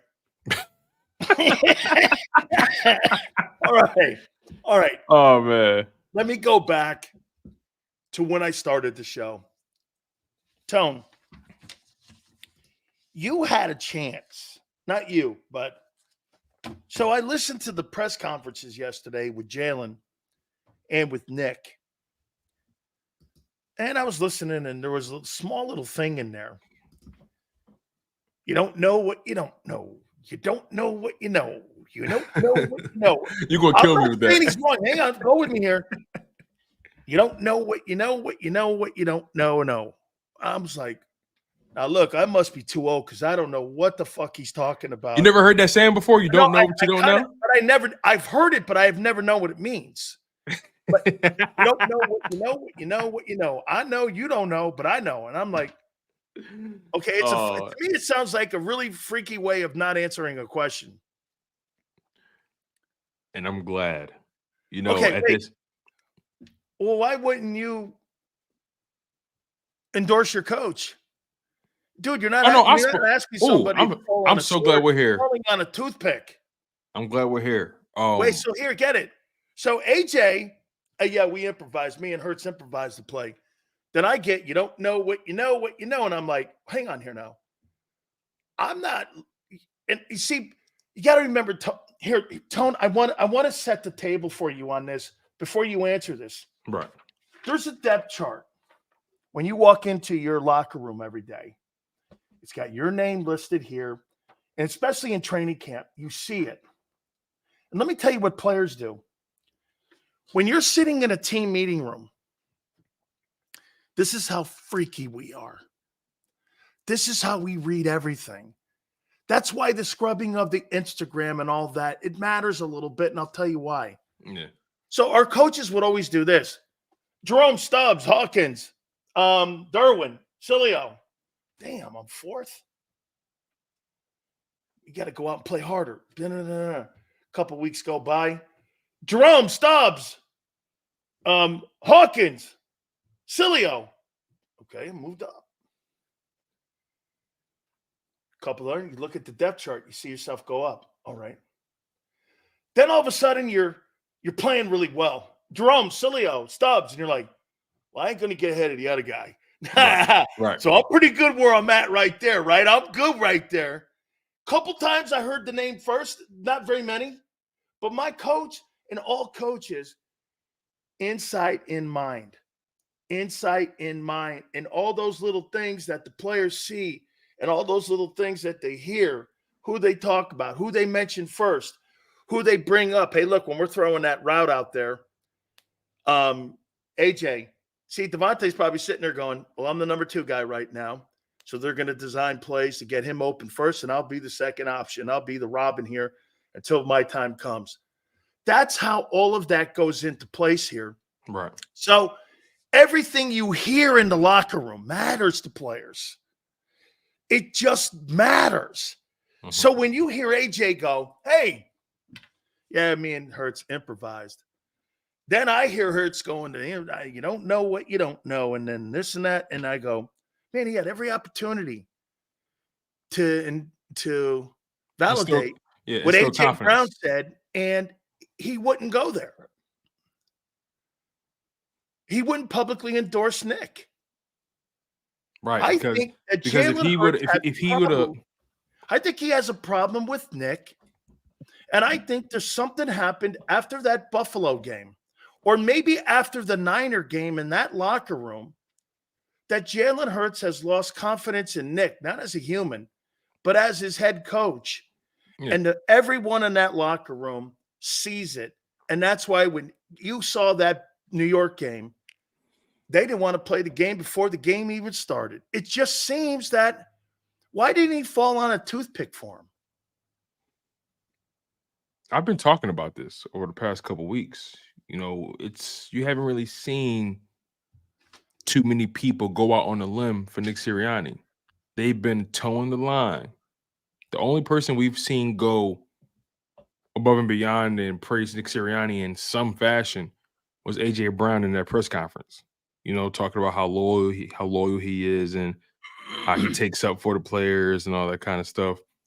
But not much about how good of a coach he is and his impact on what they're doing. Jalen Hurts doesn't really give much in the first place, but you would think in a time like this, when everyone is questioning your head coach, if there's any time to instill confidence in your coach, or to at least let the world know, that this is your guy, now would be the time. If he felt the need to go above and beyond for Nick Sirianni, he would. And my point in saying that is, I don't think he feels the need to go above and beyond for Nick Sirianni. I don't think that's the person he wants to go out on a limb for. You think he's distancing himself? I would.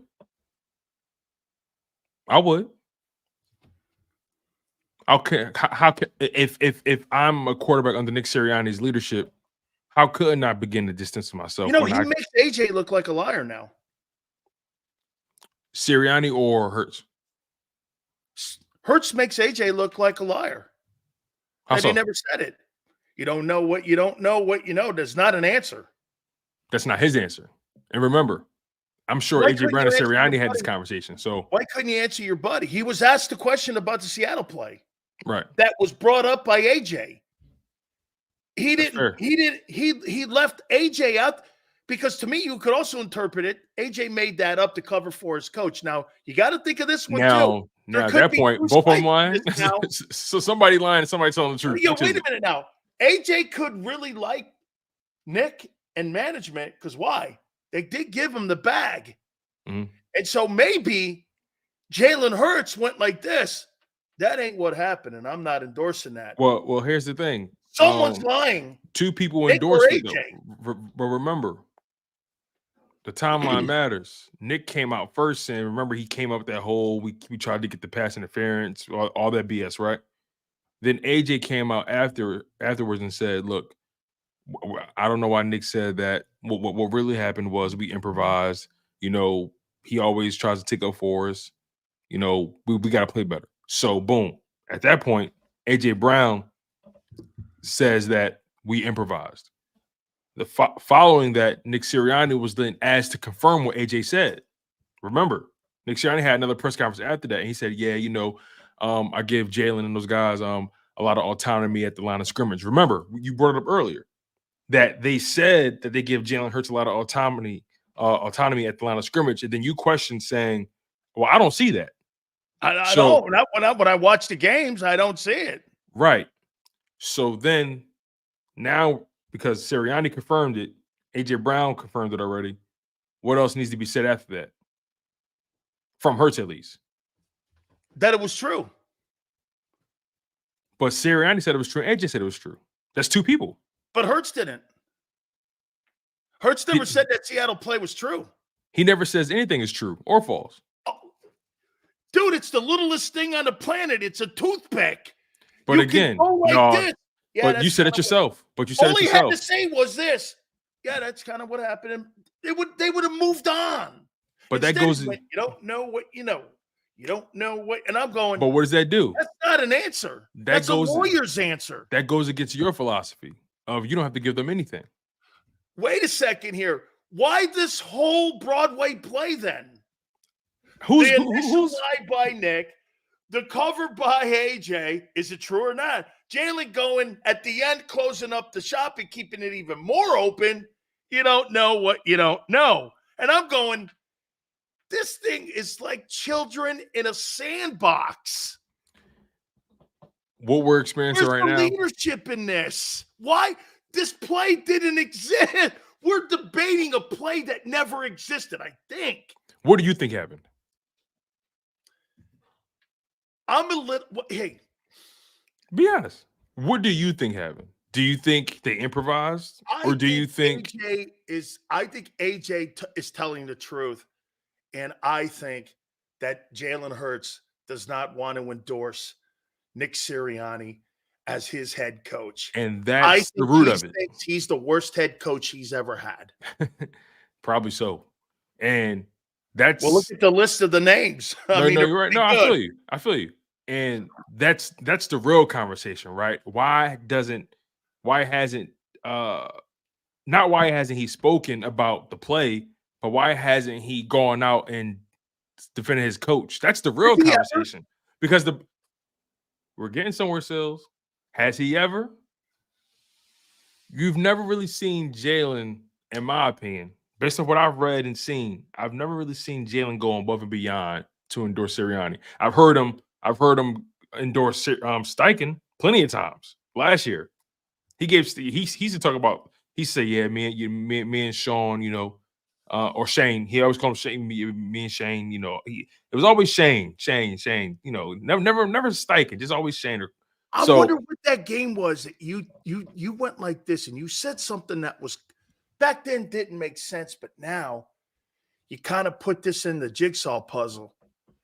When he walked off the field, this is why we paid you. This is why we. He said, "It's why we trust you." He said that's why he said that's why I trust you at fourth and 15. That's why I trust you. Jalen looked at him and said, "You should." That's a backhanded slap back at Nick saying you don't though. I've had that kind of exchange before. I think that guy, right. When someone says shit like that to me, yeah, and you remember something, Tone? It's the response. Mm-hmm. It's the response. Do you know that when you're getting your interview and you're being interviewed at the combines, they're asking you questions to see what your responses are, not what and how you're emotionally going to respond to those. They're not looking for right or wrong. They're looking how emotional you get. Like and again, some of them are the most idiotic questions, like when Jeff Ireland asked Des Bryant if his mother was a whore. That was that's a cult. You're going way over the line with that. However, Des handled it with as much class as you possibly could. And he kind of laughed it off. And that thing got public because guess what? He told the agent that he was asked that, and the agent went berserk on Ireland for asking that because it's a racially motivated question, in my opinion. You wouldn't Yeah, ask a white kid that question. you wouldn't ask anybody else that question. You wouldn't ask a white kid that You're question. asking a black kid if his mother's a hooker. Have you ever asked a white kid if his mother's a whore? It's such a racist question. Yeah, And that was so just nasty work. I think it was Rosenhaus. He went fucking nuts on it. Man, Drew's a cold-blooded in his game, man. Hey, me and him don't have like a lot in common, but he will go in your ass. He's not afraid. And he got blasted. I blasted him. I was on the air in Miami at the time. So wait a minute here. So Jalen Hurts, in my opinion, his actions in the locker room, the team around him, what was the game that he said after the game? Is it Seattle? Man, we got to be more focused. It was Seattle. It was Seattle. He said we need more commitment. Then they made him on Wednesday clarify what and then he cleaned it up. Yeah, he cleaned it up for Nick. And so, but you know what he never did? He didn't clean it up though and endorse Nick. Right, he cleaned it up for his teammates. Yeah, he didn't clean it up. You know what he could have said? Hey, if anybody in here is taking anything out of this that I'm talking about Nick and his staff, that's not true. He didn't say anything like, he's never directly went like this. We got the best coaching staff in the NFL. Yeah, or even went as far as to say, I have full confidence in this staff. I have full confidence in, Brian and all those guys. Like he look, I can't dictate what another man says, but I pay attention to what's not being said. We have 18 weeks of football we have 18 weeks of press conferences and conversations and interviews and football games to sift through. And I do not recall Jalen Hurts really endorsing Nick Sirianni. I don't. And if someone can pull it, please put it on Twitter, tag me, whatever you got to do. But I can't recall when I've heard him give glowing reviews about his head coach. You know what I mean? Well, I remember last year, like you say now, when it came to Shane, I remember that how good the game plan was and everything. He brought his name up a lot. I haven't even heard him bring up Brian Johnson's name. Man, the moment that Super Bowl went down the way it did, that was my first moment questioning. Well, let me not say first moment, but that was one of the official moments where I said to myself, I don't know if this head coach can get you over the top. After the Super Bowl loss, I said to myself, I don't know if he's the guy to get you over the top because he failed key indicators, in my opinion. For me, key performance indicators. There were certain key performance indicators that he failed at that Doug Peterson passed that. Now, is it unfair for me to compare him to the previous Eagles head coach? No. You want to know why? Because at the end of the day, they're both playing at Howie sandbox. And guess what? One person was able to get it done, and why couldn't you? You had more talent. You know what I mean? You came close. You had it in the bag. You had the lead. You weren't really in the shootout. So I look at the I look at the situation as Nick Sirianni did not have, in my opinion, in their Super Bowl, he didn't have the instincts necessary to read what was going on in real time. I felt like he panicked. The defensive coordinator panicked. There were just moments where panic was clearly involved. So I've looked at him sideways ever since. Okay, well, tell me if you don't think this coincides with all this now. Maybe Jalen had more of a problem than what's been reported with the demotion of Desai and not backing him. Here's and the lost thing. trust in him. Stay there. That let's think about who he is. That's not a trustworthy coaching staff, because just because you have a little adversity, Tone, when you judge people in adversity, you don't judge them when you're riding high and things are going great. Exactly. You know what? Hear me out on this. Above all else, to me, if you were to ask me what's Jalen Hurts' number one priority when it comes to an organization, I would tell you stability.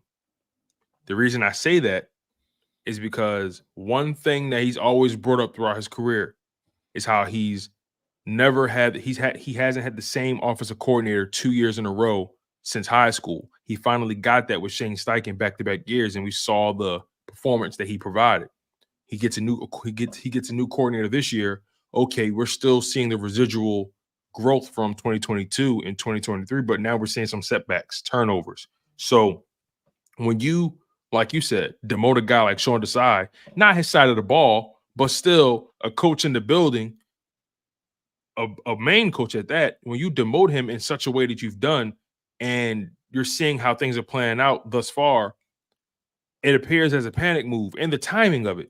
Week 15, week 16, really? But That's it doesn't make sense either, because the success he has and the amount of wins he had this year against quality teams versus, like you said, Tone, okay, I don't know if you would have been Jim Johnson beating the Cowboys and the Niners at that moment. But then when you put someone in there and you lose, like you said, to the Cardinals and the Giants, I mean, you've made matters worse. And to me, Hurts sees that. The whole team sees that. I don't think they're pissed off losing to the Cowboys and the Niners. I think they're disappointed. I think they're aggravated and dejected over what's happened the last 2 weeks. Panic. I'm with you 100%. And I think that's the part that Jalen Hurts and this roster, they're having a hard time respecting. They sense the panic from leadership. They sense it. How can you go to war with somebody who's panicking? Can't. How can you go to war with somebody that? How can you go to war with somebody that got a itchy trigger finger? I can't do my job with you. You're unreliable. You're unstable. I think Jalen Hurts prioritizes stability in his life. If you ask me, I don't know him, but if I had to guess, that seems important to him. Son, I remember that. I remember that when Jalen Hurts smacked Nick Sirianni's hand down when he was bragging about winning to the crowd. I remember that. Yeah, I forgot all about that. That just you just jogged my memory. I remember that. That was in the Super Bowl. He's so unprofessional. In hindsight, he's very unprofessional. When you really think about other head coaches and how he cares. How about the way he handled himself in Kansas City? Listen, when you're winning, people roll with everything. But when you're not when you're not flying as high as you are, people start to really look at you, for people just read you now for what it is. And when you really think about it, he has unprofessional tendencies. I don't think he was ready to be a head coach. No. Mentally. I don't think he was ready. No, he's not. He's too emotional. Too much too soon. Too much too soon. I'm going to play a game with you here.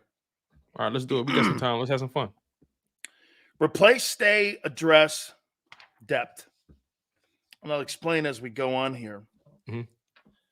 This is the job your legendary general manager has to do in the offseason here. And I'm going to start on the offensive side.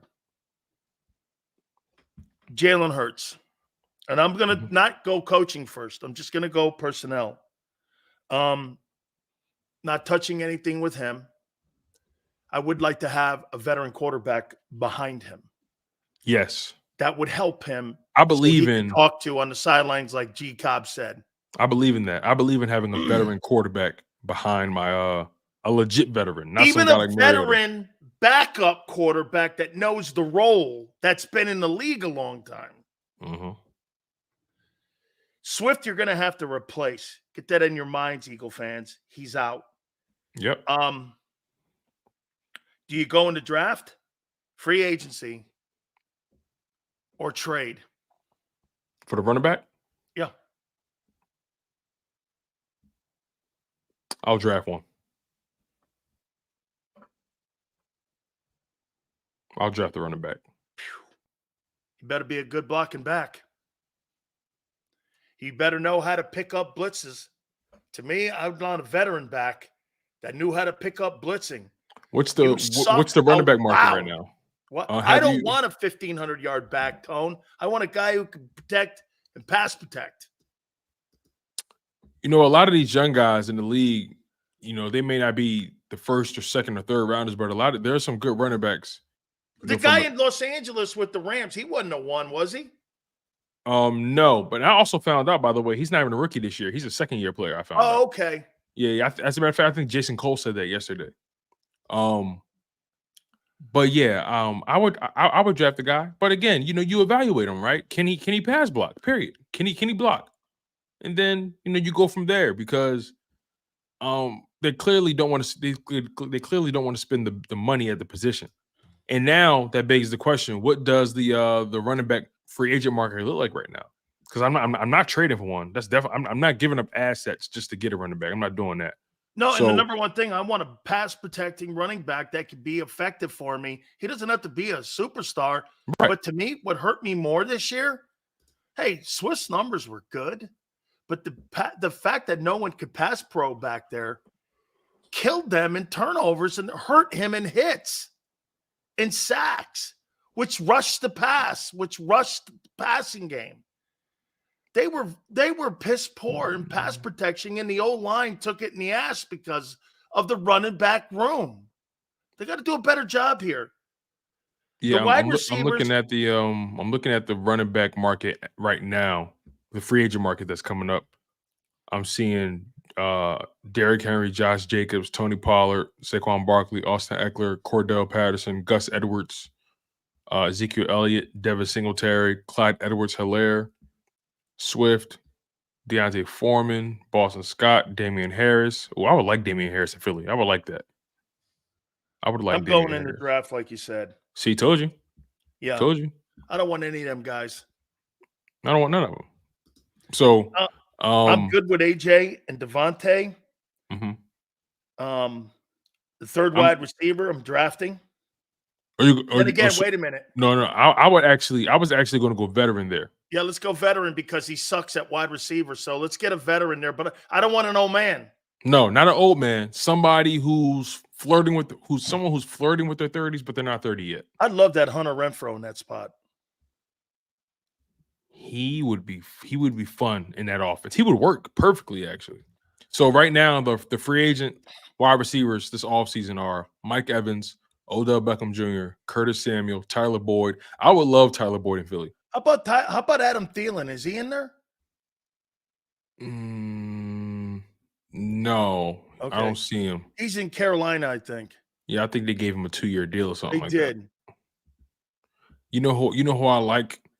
I like that kid Braxton Berrios. Oh, the Miami kid. He he plays for the Dolphins. Yep. No, he was a Hurricane too. Yeah, okay, I like him. He'd fit. Plus, you could put him on special teams. Yes, exactly. He's a special teams guy too. Exactly. So again, like in the slot, I wouldn't mind Tyler Boyd, but he might command a lot of money. So obviously not. I like Braxton Berrios. Randall Cobb is too old. Marquise Brown can't stay healthy. Calvin Ridley is going to be a free agent, but he'll get a good amount of money. Yeah, you might draft one. You might draft him, but there's still some guys here that you can play around with. But overall, though, I think I would go free agent for that position slot. Okay, so tight end. Here's what I'm going to do here. We need help here. They need to draft the guy. They need to draft the guy somewhere in the 4th or 5th round. They need to draft the guy. I don't know, man. I may go 3rd and down because I need help here. Because see, I'm trying to go defense on those first 3 picks. I'm going to get there, but I'm going to say this to you: you can't count on Goddard anymore. I'm tired of it. He's got to prove to me he could play 17 ball games, dude. Period. He just can't do it. And their propensity to get the football to him. He's a fine ball player when healthy, and he's missed 25% of his career. I don't know. Can you really build an offensive game plan and rely on a position where a guy misses 25% of the season? And he's done that for the last 6 years. Come on, man. I mean, they need help at that position. I like Mulata. I like Dickerson. They've got Kelsey in the future there with Juergens. They're going to have to address the right guard position. Yes. Is it Steen? We'll see, but they need to get another guard there. I wouldn't be surprised if they signed another veteran and let Steen compete with them for right guard and see if Steen can beat him out. You know what I mean? Right. I like that. Kind of stoke that fire a little bit. Lane, I'm preparing for the next guy. You got to. I wouldn't be surprised if they draft the tackle now and groom him. Maybe somewhere in the third or fourth round they draft the tackle or something. I wouldn't be surprised. They're good for that. And then also the NFL has proven that some of the best offensive linemen we've ever seen, 4th, 5th, 6th, 7th round, undrafted, some of the best ones we've ever seen. You just mentioned 2 of them. That one was at 12th and the other one wasn't even drafted. Exactly. Kelsey was in the 6th round. So, yeah, you're absolutely right. Here's the defense. We're doing something here called replace, stay, address, depth. Brandon Graham, he's out. Yeah, I don't think he's back. And by the way, this is nothing personal. He's out. I need something more, and he's not. It's just not happening. So the left defensive end has to be replaced. The left defensive tackle, Jordan Davis. I'm sorry, but I need help. I'm not replacing him. You're not replacing him, but you need another. I need help. They need more body in the DT room. Period. Actually, they should have never. There, I want a veteran there. In my opinion, they should have never got rid of Kentavious Street. Howie Roseman got rid of 2 depth pieces on the D line. He got rid of Derek Barnett on the edge, and then he moved on from Kentavious Street, a D tackle. Why would you do that? I didn't like those moves. Since when do we take away from our trenches to make any move? Not really like us. He kind of showed his ass this season. I didn't like it. Milton stays in the rotation with us. I'm good with him, but they need help at that left defensive tackle position. And I would say this to you at right DT with Fletcher and Jalen Carter. They've got a nice future, in my opinion, there. Fletcher, though, Jalen Carter's got to overtake him in playing time and in productivity next year, or we're going to have a problem here a little bit. And I think he can, and I think he will. But again, Fletcher Cox can't be your best D tackle at 33. He just can't when you have 2 first-rounders that are 21 years old. You cannot have that because you're not quite frankly, in 2023, you're going to accept the fact you downgraded. The money's going to pull it even, but the production has pulled it back down a little. So you've got to have a balancing act here a little bit, and they don't have enough depth there. Josh Sweat, he needs help. He needs help. He needs help for sure. They need more depth. So get this, your whole entire front 4. Graham's out. You need more bodies at left defensive tackle. You need more production at Carter. Fletcher, hang in there. Josh Sweat, they need another edge rusher. So you theoretically either have to get veteran leadership, and they do a very good job. So I would be okay with them drafting tackles because they've been pretty good with them. Mm-hmm. But what they also have to do is a come-to-Jesus conversation with Jordan Davis on preparation for the upcoming NFL season, because next year, if you're still fat, we have a problem. Yeah, you're right. They need more than anything. They need some homegrown talent. They need to really hit in this draft. Last year's draft class has to start hitting. You know what I mean? A lot of those guys, so far over the past few years, our draft classes have had a redshirt year. Not anymore. Now, your draft picks on defense have to hit.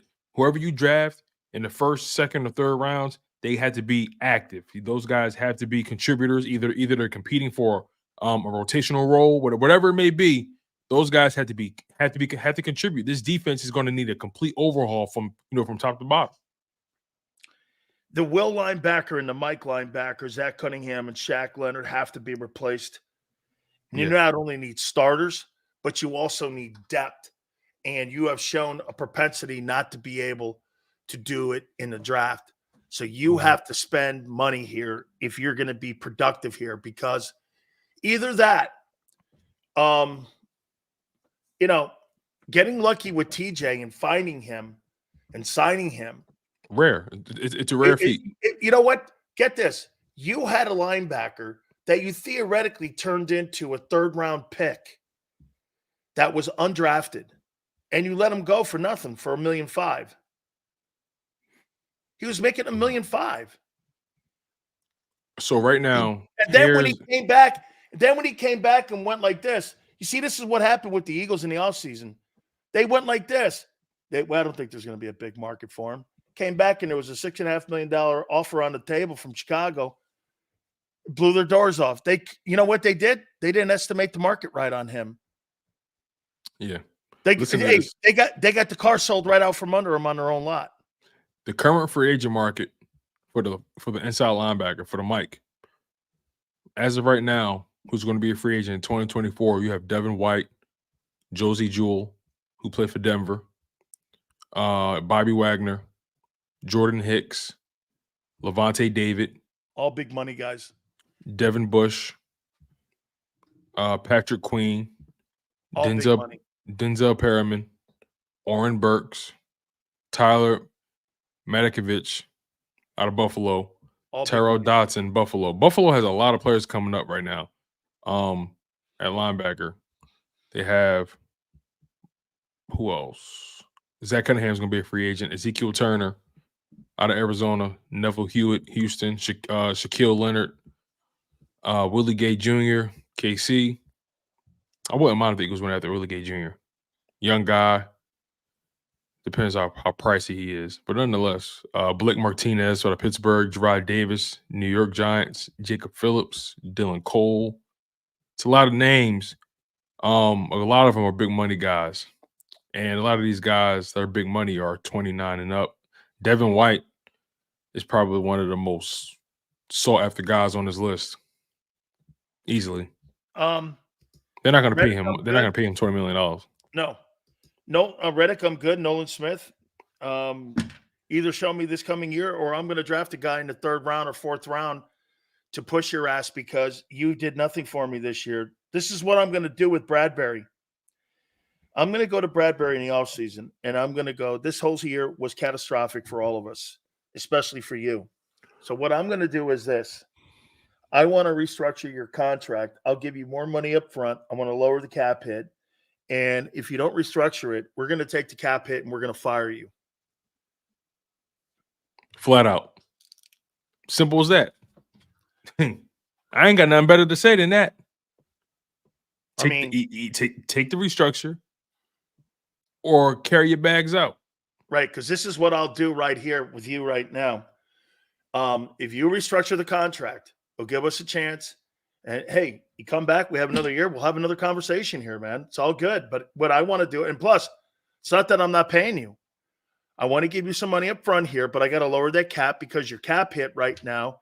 We need to help in restructuring the team, but I want to give you this option here. And if you don't want to do this, I'm willing to take the cap hit because the ability that you showed this past season on the field, he has no leverage. Has been detrimental and catastrophic to the success of our team.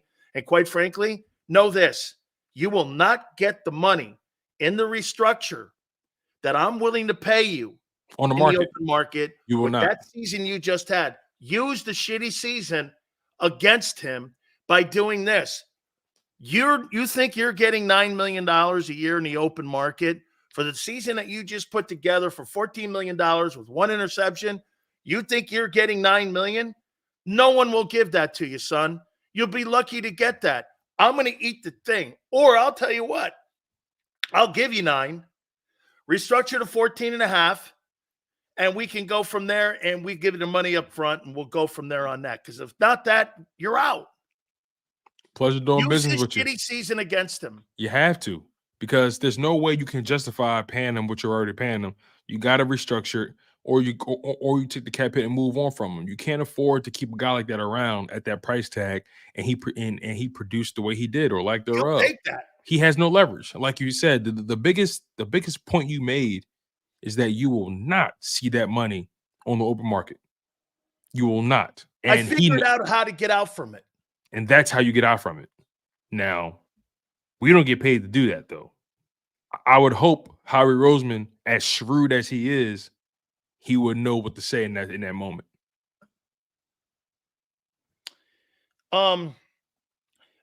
Kevin Byard. He's already on the He's on the price tag for next year. So let's see what we're working with from a contract standpoint, because you got to get younger there. I'm drafting the safety, by the way. I'm definitely drafting the safety. So Kevin Byard is on the hook in 2024 for a $9.6 million base salary. They're not paying that. $9.6 million in base. Hey, Kev, I'd like to have a conversation with you. Come on in here for a second. This is what we're going to do. We're going to restructure your contract, and I'm going to take your contract down to $5 million. And I want to restructure the 4.5. We'll give you money up front again, too. And here's what we're planning on doing here. We'd love to have you come back because we like your leadership, but we're also going to draft a guy because we need depth and we need more bodies in there. But I need to be able to have some leverage in building this defense back up. Do you want to do it or not? And know this.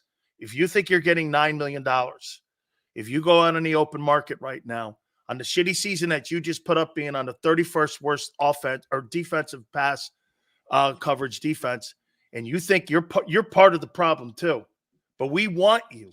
So what we're going to do is work with you. Work with it or not.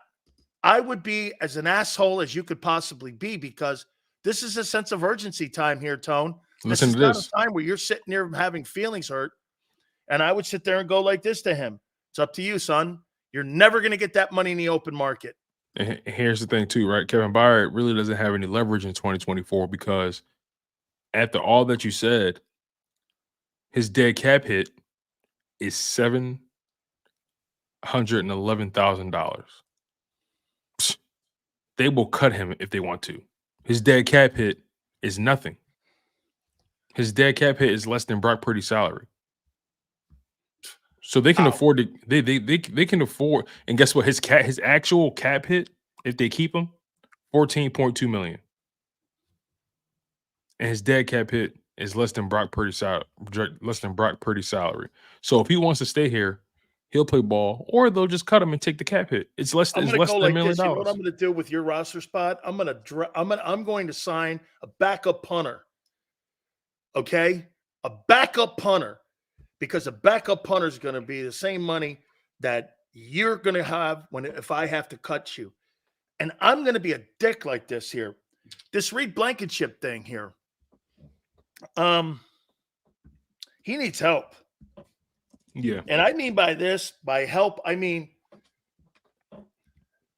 it just seems to me he missed games. When I look at the number, he didn't miss that many games. Right. That's what I said. I said to Rob earlier, I said, if you look at Reed Blankenship, he played in 15 games. Was he in and out of games though?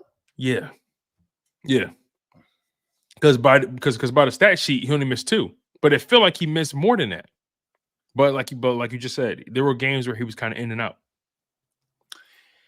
I have no interest in bringing Darius Slay back. Yeah. Yeah. I got to move on from him. This is the best Darius Slay you're going to have. I would try to trade him if for anything that you can get. 33 years old. I mean, if you cut him, then you got some other issues. Let's find out what the dead cap is. Dead cap hit is. So they lowered Darius Slay. Darius Slay's dead cap hit. I don't know. This is something they got to work out. So he will be an unrestricted free agent in 2026. But as of right now, the Eagles are on the hook for a $35 million dead cap hit if they decide to cut him. $35 million. I have to work that and keep him. Got to figure that out. It's too high. Way too high. It's too high when you have so many more places where because the other corner. See, or you either have to gamble and say, which guy are you going to want back and which guy is harder to move and restructure? Slay, you're working with Rosenhaus. Bradbury's never going to make that money in the open market. However, he's kind of got the Eagles because of the dead cap money of 35. That's a ton. So I can't. That's the Carson Wentz number. You know that, right? Yeah, I can't. I'm going to dump I'm going to dump Bradbury and keep Slay and restructure. I'm going to restructure Slay's contract again to get that number down so that I can move off of him for sure next year, the following year in 26. In 2024, in 2024, James Bradbury's dead cap hit is $17.2 million. They'll eat that if they had to. You got to keep Slay. You got to keep him based off that number. Yeah. Unless Howie pulls a rabbit out of his hat, you got to keep him. You got to keep Slay. Financially, you have to. $35 million keeps you in the room, because even if you restructure that deal, what's the salary? What's the base? Darius Slay's base salary in 2024 is $1.2 million. What was the bonus they gave him? Because they gave him a bag. So the 2024 base salary, $1.2 million. The signing bonus was $2 million. It also has a $2.3 million option and a $5.3 million restructure with a $10.9 million cap hit and a $35 million dead cap hit. So I think they gave him, in yearly cash, it says $13.1 million. That's a ton of Skittles there, my friend. Absolutely. Hey, Tone, you want to get a little happy here? Oh yeah, you got to bring on the Hooters girls, right? Yeah, absolutely. Okay, let's have some fun. You know that I've been associated with these folks for 40 years. Right. They just celebrated the 40-year anniversary, right? 40th anniversary. And Big Sills used to have his own stool sitting at the original Hooters in Clearwater. I had right there, Bob Passwater and Ed Drotsky, the original founders, and Denise Williams. Right. These guys would give me. I had a card that was called Lifetime All You Can Eat Hooters. I used to eat the grouper sandwich. On to me, it was absolutely great. So last week we were talking to our friends in Rhode Island. Now we're going to go to Princeton, New Jersey. Okay. And we're going to go to Teresa. We're there. And I think Teresa's got a friend with her right now. All right, let's do it. And don't forget, folks, let's bring them up here if we can. Don't forget the 2024 Hooter calendars are out. How you doing, Teresa? Who's your friend? Hello, I'm Therese. I'm the GM of the Hooters in Princeton, and this is Deja. Hey, how are you? Are you one of the girls in the calendar? I am. Let me tell you this. Don't forget, folks, if you get one of the calendars, you can go to northeasthooters.com. Inside the calendars, there's $100 in coupons that are in the calendars, so that when you get your calendar, you can use them at the locations. So, Teresa, I used to go down to Fort Lauderdale, and I was a judge down there with Bob Passwater. I don't know where they hold it now. I think it's maybe Vegas, but we used to go down to Fort Lauderdale where they used to hold the pageant all the time. Yes. And it was really awesome down there. So I appreciate you guys coming aboard. How's it going today? It's going fantastic. Yeah, it's great. All right, so let me ask you guys. Since it's Princeton, New Jersey, you're kind of in the middle. You got 16W, Jets and Giants, and you got Eagles. Dan. Okay, so where are we here? Teresa, speak for your group here. Tell me, where are we here? What's the fan base here now? Where are you in Princeton, New Jersey? This is Eagles territory. Eagles territory. Eagles territory. Yes, sir. Okay, so we're looking for a big Monday night then, right? Yes. I don't like the time draw at Monday night for business purposes. Deja would agree, being one of our head bartenders. But yes, looking forward to the game on Monday night. So what's a typical, first let's do the weekend, because we have Saturday football, Sunday football, and of course Monday night. And by the way, so all of you know, just to show I know, Teresa, you'll love this. $2 off pitchers during the game, and $1 goes to local charities throughout the Northeast area, especially with our friends there in Princeton, New Jersey. So that's in game while the games are going on. First, talk about a standard NFL weekend, what that's like, and then we'll talk about a Monday night Eagle type of game. So honestly, the energy in here is crazy for the Saturday and Sundays especially. It's really exciting because you have like the banter between rival teams, and all friendly of course, and everyone's cheering and just excited, all in their game wear, and it gets packed in here. We have such a good crowd. It's constantly moving the entire shift. It's really exciting. Fantastic. So Teresa, what do you think of Jalen Hurts? I think this is going to be a really big game for him on Monday night. I think he has a lot to prove, considering how he showed out the last 4 or 5 games. I think the team in general are back where we feel comfortable as a fan base, being the underdogs. I think our identity is built for a game like Monday night. So I think Jalen Hurts has to come out and show the fan base exactly why he got his contract that he did. Okay, all right. I think I may have to pull you two up here maybe a couple times now, because I'm going to tell Gary that's a pretty good breakdown right now. What's going on? You know, there's a rumor now going around that if Nick Sirianni doesn't win on Monday, they may fire his ass. Yeah. I mean, Bill Belichick is available. Then he just part ways with the Patriots. Absolutely. I wouldn't be So mad you'd at like that. to maybe see Bill in there? I wouldn't be opposed to it. And I don't think we need to get on the bandwagon of fire Nick yet. I think Monday night we win, and null and voids what happens coming into the end of the season. We lose, then we start talking about how we move forward to prevent it from happening next time. Do me a favor, guys. Talk about some of the specials that you guys have, because I know there's a new menu out for 24.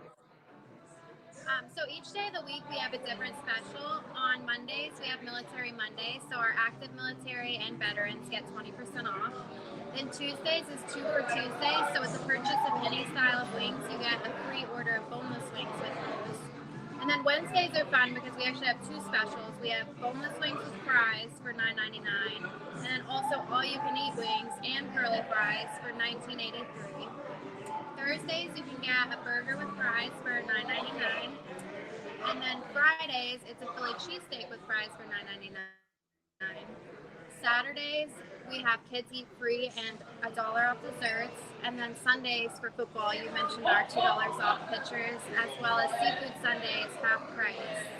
And then we also, Monday through Friday, have happy hour specials. So from 3 p.m. to 6 p.m., it's 6 for $6 wings, $6 fried pickles, and then also $6 for our 12 Coors Light, 12 Miller Lights, or short blue moons. Okay, so guys, I've just been fired by my viewers. They say that you two guys know more ball than I and Tone do. So I just would like to give you guys all kinds of kudos for that there. We really appreciate it. Make sure you go up and see our friends at the Princeton, New Jersey Hooters. All of the 9 locations from Rhode Island all the way on down. You can go to northeasthooters.com. We'll absolutely do this again. Good to see you guys are all please. Eagle fans. Yes. Thank you so much. I really appreciate it. And I have What's that, I have Teresa? a question for you, Dan, before we go. I saw that you were actually drafted by the team we'll be playing Monday night. And I do believe that you're an Eagles fan. So No. Here's what I am. okay. I'm not an Eagle fan, but what I am, I like the Eagle fans. Okay, and I played for the Bucks, and I don't even really root for them, but I really like the fan base, because I've never seen more people give me more shit outside my wife, who I've been married to for 35 years. I've never seen anybody give me more shit and yet come back the next day. It's kind of like my wife. She comes back the next day, and I don't know why. Okay, fair enough. Well, we never, as a fan base, have heard that people like us. Usually it goes the other way. So I appreciate you saying that. Thank you so much, girls, for taking time out of your busy day. Tell everybody there in Princeton, New Jersey, we say hi, and we're huge fans here on the National Football Show with Dan Sileo. Thank you guys for being such a part of this. Thank you, guys. And don't forget, northeasthooters.com to get the calendars. Make sure you visit our friends in Princeton, New Jersey. Thank you, Teresa. Thank you very much. We appreciate it. Bye, thank you. Thank you. Gotcha. That's fantastic. Great stuff there. Appreciate it, everyone. Do me a favor, hit the like button. Keep it here, National Football Show.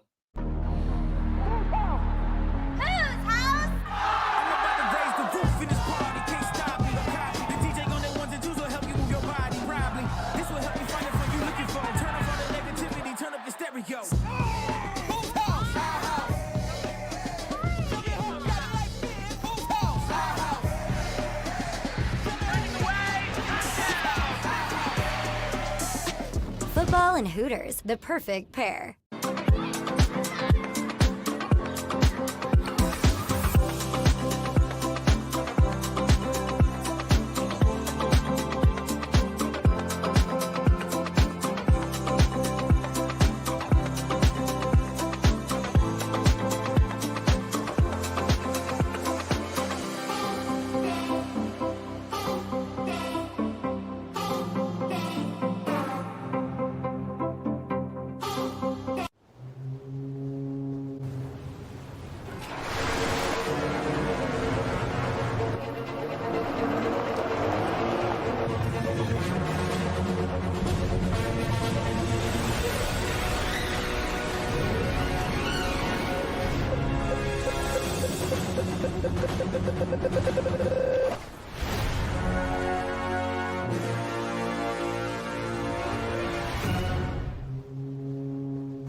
Any professional sports coach will tell you there's no substitution for preparation. At Malamut & Associates, that is a tenet by which we live.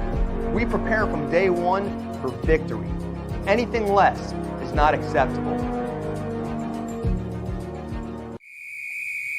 Underdog Fantasy has a way for you to play alongside your favorite football team all season long with their fantasy pick'em game.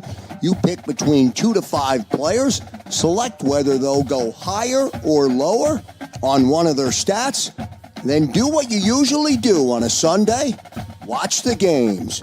You can win up to 20 times your money in a single game by going 5 for 5. It's a fantasy game, and the Sports Betting Show wants you to get involved. Go to UnderdogFantasy.com. When you sign up, use the promo code WIN, and Underdog will double your first deposit up to $100. That's UnderdogFantasy.com. Use the promo code WIN.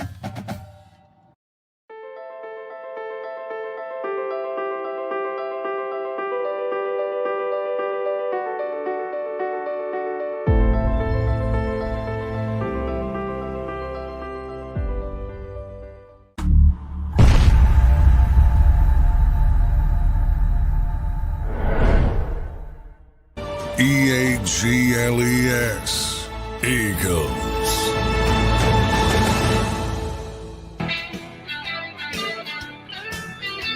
Big Sales, I'm very surprised you animals controlled yourself. Aren't you, Tone?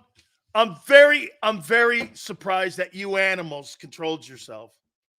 You know, it's funny, every time you guys see a really good-looking woman, some of you melt and you don't know. That's why when me and Tone have very good-looking women, that doesn't really faze us that much. It's another day, right? To me, it's Friday. To you, whoa, look at the girls. Remember, I get it. See, that's why with some of you, and I was a little concerned about it because most of you are animals. And you're like an Italian, we like to call, like especially guys like LJ. He's an animal. Okay? That's what we call, that's an Italian word for animal. Okay? LJ, you're an animal. Okay? See, I'll say this to you. My wife, great looking. Oh, whole deal. Oh, the day, bam. You know? She got a cocktail shelf. You know, we're good. The whole thing, man. You know, it's good. It's all right. How you doing? All right. Bought and paid for. We're good. You know, I want to go too crazy here. Give you too much info on Big Sales, but we're good. Okay? Yeah. But then it comes the attitude. You know, my wife looks great standing there. When she opens her mouth, that's when I go, good night, almighty Mick. Please, God, kill me now. Oh, man. Oh, absolutely. Oh, by the way, dude, should I say this to you? Oh, God. Hey, Tone, just like stop the show if I go overboard with this. or like go to dark. Okay. You know what I mean? Go to like, I don't know, gone fishing or something. Brian Johnson has got job interviews. Gee, I wonder why. Because he's a high quality candidate to be a head coach. Yeah, okay. This is the shitty part of the Rooney Rule. This is affirmative action. This is not coaching. This is everything that's wrong with coaching, and it's cringy. Hey, let me interview. But I guess we're in a society, and I'm talking like a white guy. I guess we're in the society that we have to have it or we would never have it. Hey, there's Jalen Hurts. It is, you don't know what you don't know. It's kind of what that is. Is that appropriate? Does that fit? You don't know what you don't know. Does that go there? You don't know what. Hey, Brian Johnson. We do these things. You don't know what you don't know. Okay, I don't know. Does that fit?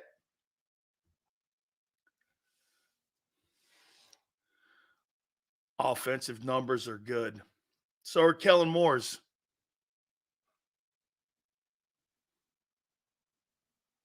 So are Kellen Moore's.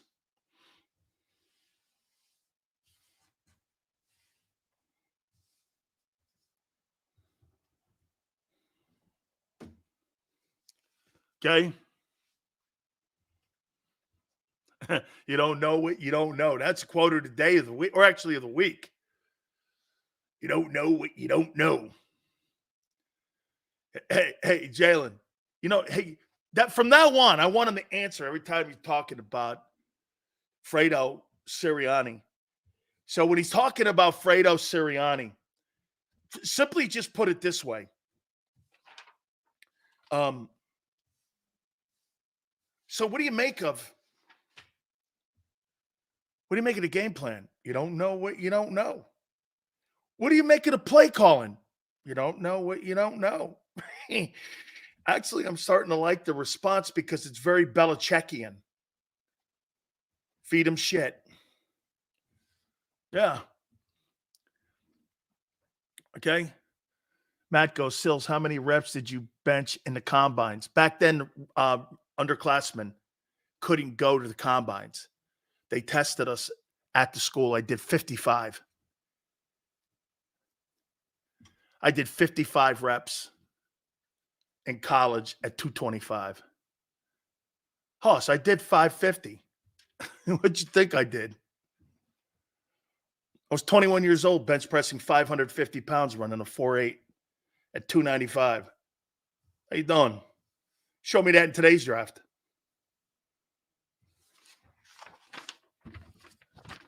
I challenge you. Fredo Sirianni. What a big night he has. I have ranked the top 14 teams that are in the postseason as we get. By the way, the legendary Philly Godfather, who has made tons of money. Maniac says I ran a 4.420. Would have done 56 if Sirianni was your coach. LJ, if Fredo Sirianni was my coach, we wouldn't have showed up to the bench because I wouldn't have had to. We would have had the day off. We would have had to, hey, Tone, I wouldn't have had to have my bench, and I wouldn't have had to do my skills day because Sirianni would have gave me the day off. No, you don't have to show. It's all right. We got it. Well, how do you know? Don't worry. Take the day off. Hey, go ahead. Go have a Mai Tai. Really? All right. Have a Mai Tai. I'll take the day off. Says you got to work out today. I just got traded to take the day off. Don't worry about it. And by the way, if you want to come in with helmets and shorts. Hey, you can wear your flip-flops if you want to. Don't worry about it. Yeah, poodle mentality. Yeah, I like that. Hey, why don't you just come on in, man? Yeah, you've got a swimmer's mentality. Dry yourself off. Sit in the sauna. Come see me when you're good. All right, I've ranked the top 14 teams in the playoffs. Number 14. I've got the Green Bay Packers. I think these boys don't know how good they are. Oh, God, please, dear Lord, go into Dallas and win this weekend. Oh, God, how great would that be if they beat the Cowboys? Is it true the Cowboys haven't lost a game in 2 years at home? Is that true? 16 games? Do the Cowboys? Tone is a ninja. Like it. Holy cow, 16 straight. 16 straight. Somebody just asked me if I was scared when I had meningitis. No, I wasn't scared when I had meningitis. I was scared when they read me my last rites. That's when I was scared. You ever had the last rites read to you? My wife's girlfriend was sitting next to me. Try that one on. I'd like to see a priest walk in. Start reading you the last rites. That might be a little scary. Yeah, the meningitis didn't scare me. That did. All right. Number 13. The Pittsburgh Steelers. I'm going to tell you a little something about this game. And when the Philly Godfather comes in, let me tell you two games. So the two weather games are going to be the Kansas City game and the Pittsburgh game. Those are your two games. Be prepared that anyone is going to win those games. And the team that runs the ball the best wins this game. It's not the team who's going to throw the ball in those two games. Okay? The two, and those Pittsburgh with Najee Harris can run the ball. Okay? I would not be surprised if Pittsburgh goes into Buffalo and that thing is a very close ball game going into the fourth. I think Pacheco's a good ball player, but I don't think he's Najee Harris. And I think Pittsburgh is going to play defense, and I think they're going to be able to run the ball. Kansas City's pretty good at defense. They're going to need it.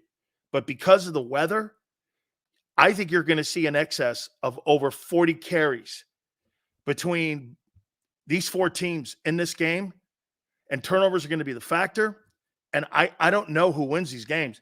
I'm probably going to go with the home teams if I were to pick, but don't be shocked if you see kind of what you saw the game plan with the Bills when they beat the Cowboys, where they just ran what did they throw the ball 15 times? Would they have 10 completions or some shit like that? Or 7 completions? It was crazy, right? It's going to be something in that kind of conversation because you don't throw the ball in weather. You're looking for trouble, tips, getting hit.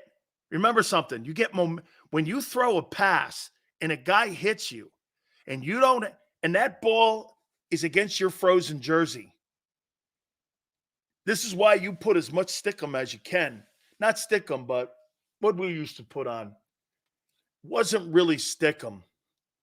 Because when you're a D lineman, we used to put like Vaseline all over. So when the offensive linemen grab you, you put Vaseline on. But the guys in the secondary and wide receivers, they'll put on tough skin, and they'll put on stuff that makes so that they can have tough skin, and they'll put tough skin and their jerseys so that when the ball in bad weather like that hits, remember the football is going to expand too. You got a high chance of turnover when you're playing in sub-zero weather. Have any of you ever played in 20 degrees below zero? I have, and it ain't cool. By the way, trying to get a fumble on the ice and on slick, dude, the cleats are going to be a factor. Who's got the proper footing? All of that is going to play a factor, man. Who can take it? Who's going to allow it to affect you the most? Dude, you're going into that game right now. And whoever, all four squads, Pittsburgh and Buffalo play in shitty weather. Miami doesn't. Kansas City plays in bad weather, but not like this. This is historic freezing. I don't care who you are, where you play. When you're playing in 30 below, Buffalo's going to have winds as high as 65 miles an hour. Who in their right mind would throw that except Brian Johnson and the Eagles? Who would throw the football in that? You have to be a moron. That's what I'm thinking, Maniac. It's going to be somewhere down in there. 17-16, 18-16. It's going to be like that. Kansas City, it's going to be something like that. 20 to, and get this, Kansas City, their passing game is nullified now. Are you really going to throw to that trash can wide receivers you have? The wide receivers in Kansas City are as bad as the linebackers in Philly. Why in the world would I throw to people that are inexperienced wide receivers on the numbers? I got Kelsey and that's it. Okay, that's not bad. But let's not get crazy here. You got to run the football in this game. And I'm not going to be all that sad with punting. There's going to be a ton of punts in these games. You are not going to see a shitload of offense. Networks are probably going to be aggravated, but people like to watch snow games. Do you know snow games are some of the highest rated football games of all time? Oh, by the way, let me ask you this. As I stopped at 13, I got Green Bay 14, Pittsburgh 13. Hey, Yale, everyone, help me out on this. So 25 million people watched the national championship game between Michigan and Washington. 37 years ago, I played in my last national title game, and we had 65 million watches that night. It's the most watched college football game of all time. 23 share. How could we have 3 times the audience 37 years later? How's that possible? Now, we were on NBC. The game was on NBC Network. It wasn't on cable. Okay, so maybe that plays a factor. But 25 million people watched the national title game, and they said that was like the most watched game since 2015. And I'm like, holy cow, I played in way more viewed games. All our games were like 20 million, 29 million, 65 million. I played in some of the most visible games in the history of television in college. How come it's only 25? Ross goes, probably because of, Ross, you think that's it there? Because it was on cable? Probably so. Because we were on network television. Now, the number, we're on network. We're on NBC. You guys were on cable television. The national title this year was on cable TV. I was on a network. We played on networks. Yeah. Huh. Cable's expensive and streaming is where it's at. Yeah, that's why. And it was at night. It was 8 o'clock at night. It was 8:30 at night on the East Coast. It was the first national title game between 1 and 2. It was us against Penn State. And 65 million people watched us that night. Okay?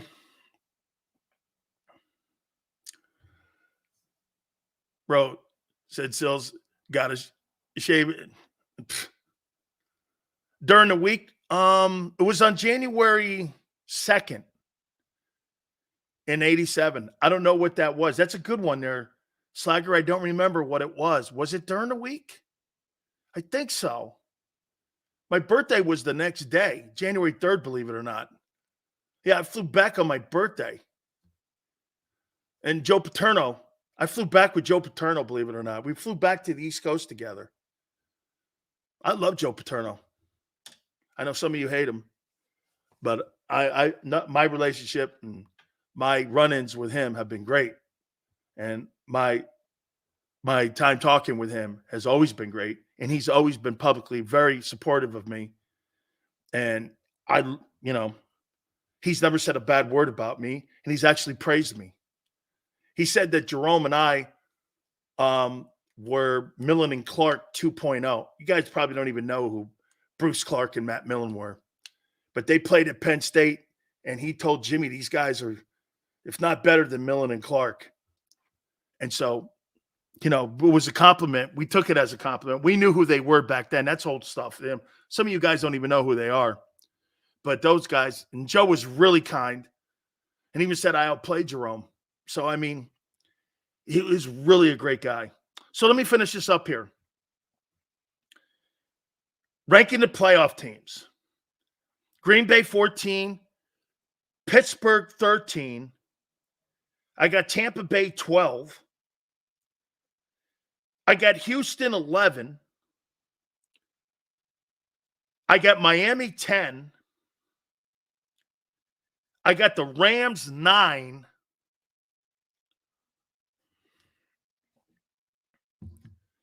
I got Philadelphia 8.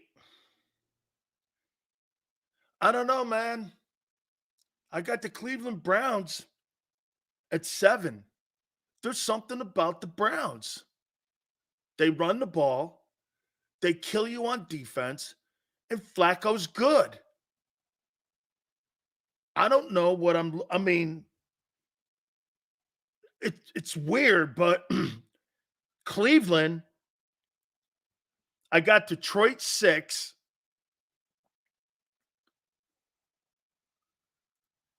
I got Kansas City 5. I got Dallas 4. Buffalo 3. San Francisco 2. And I got Baltimore 1. So going into this weekend, Green Bay 14, Pittsburgh 13, Tampa Bay 12, Houston 11, Miami 10, the Rams 9. I got the Eagles 8. I got Cleveland 7. I got Detroit 6. I got KC 5. I got the Cowboys 4. I got Buffalo 3.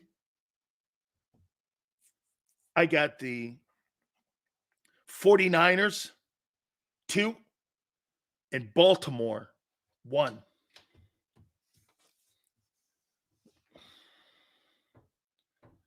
Baltimore, San Francisco. The Buffalo's the best team playing this weekend. And Dallas is playing the worst team of the weekend, and I still think Green Bay can win that game. That's going to be an interesting ball game. I mean it. That's going to be a crazy game to watch, that game. Yeah, but hey, those weather games, I'm telling you, Kansas City's going to have to run the ball. Miami's got a better running attack with their 2 running backs. They got 2 better running backs than KC has. That's why people think Miami's going to go into that game. Tua's not going to throw the ball a lot. And if Tua beats Mahomes in Kansas City, boy, that game's on Peacock. Terrible. But Miami has a better running attack. Kansas City does have a D-line. And this Pittsburgh-Buffalo game, boy, it completely nullifies the passing game of Buffalo, that weather that they're getting up there and the winds that they're going to have. I mean, they're talking about historic winds. I heard Tone say something about would the NFL cancel games. Tone, what do you think? This is a union? Do you think this is the Philadelphia Union versus the LA Galaxy?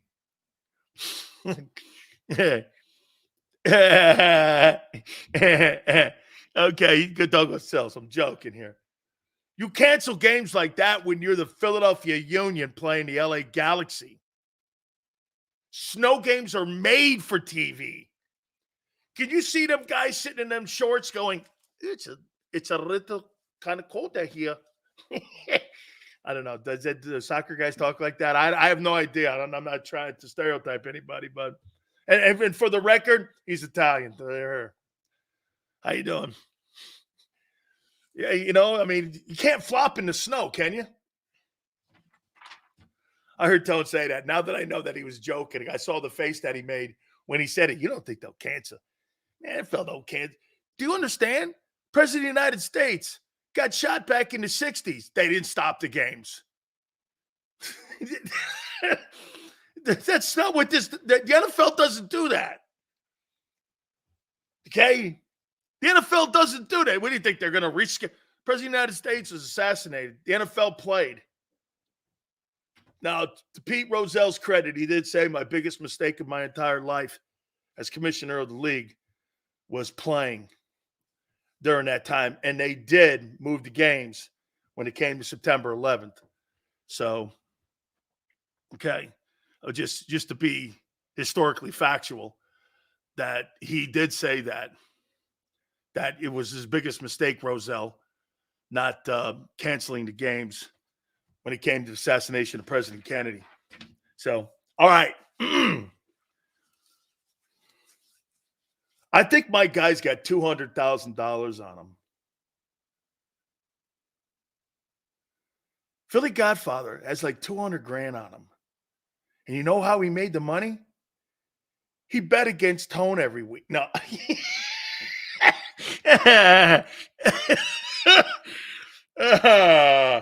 And he went with the Cowboys.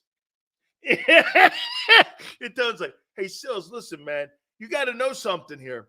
You know, you may have your name on the marquee, but you know what? I'm the guy who controls the engine in the ship here, and I can shut the ship off at any time. So just so we're keeping score here, talking shit behind the mic here, kid. I got it. I'm sorry, Tone. I mean, I know where the guardrails are. I know where the guardrails are. He goes like this. Right, hey, look, Cells. It's like Meet the Fockers.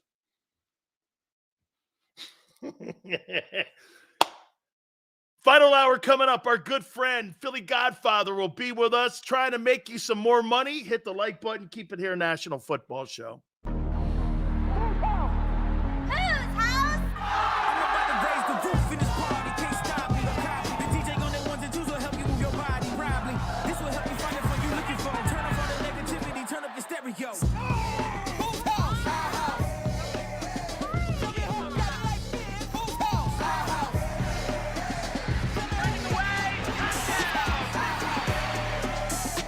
Football and Hooters, the perfect pair.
Any professional sports coach will tell you There's no substitution for preparation. At Malamut & Associates, that is a tenet by which we live. We prepare from day one for victory. Anything less is not acceptable. Underdog Fantasy has a way for you to play alongside your favorite football team all season long with their fantasy pick'em game. You pick between 2 to 5 players, select whether they'll go higher or lower on one of their stats, then do what you usually do on a Sunday. Watch the games. You can win up to 20 times your money in a single game by going 5 for 5. It's a fantasy game, and the Sports Betting Show wants you to get involved. Go to UnderdogFantasy.com. When you sign up, use the promo code WIN, and Underdog will double your first deposit up to $100. That's UnderdogFantasy.com. Use the promo code WIN.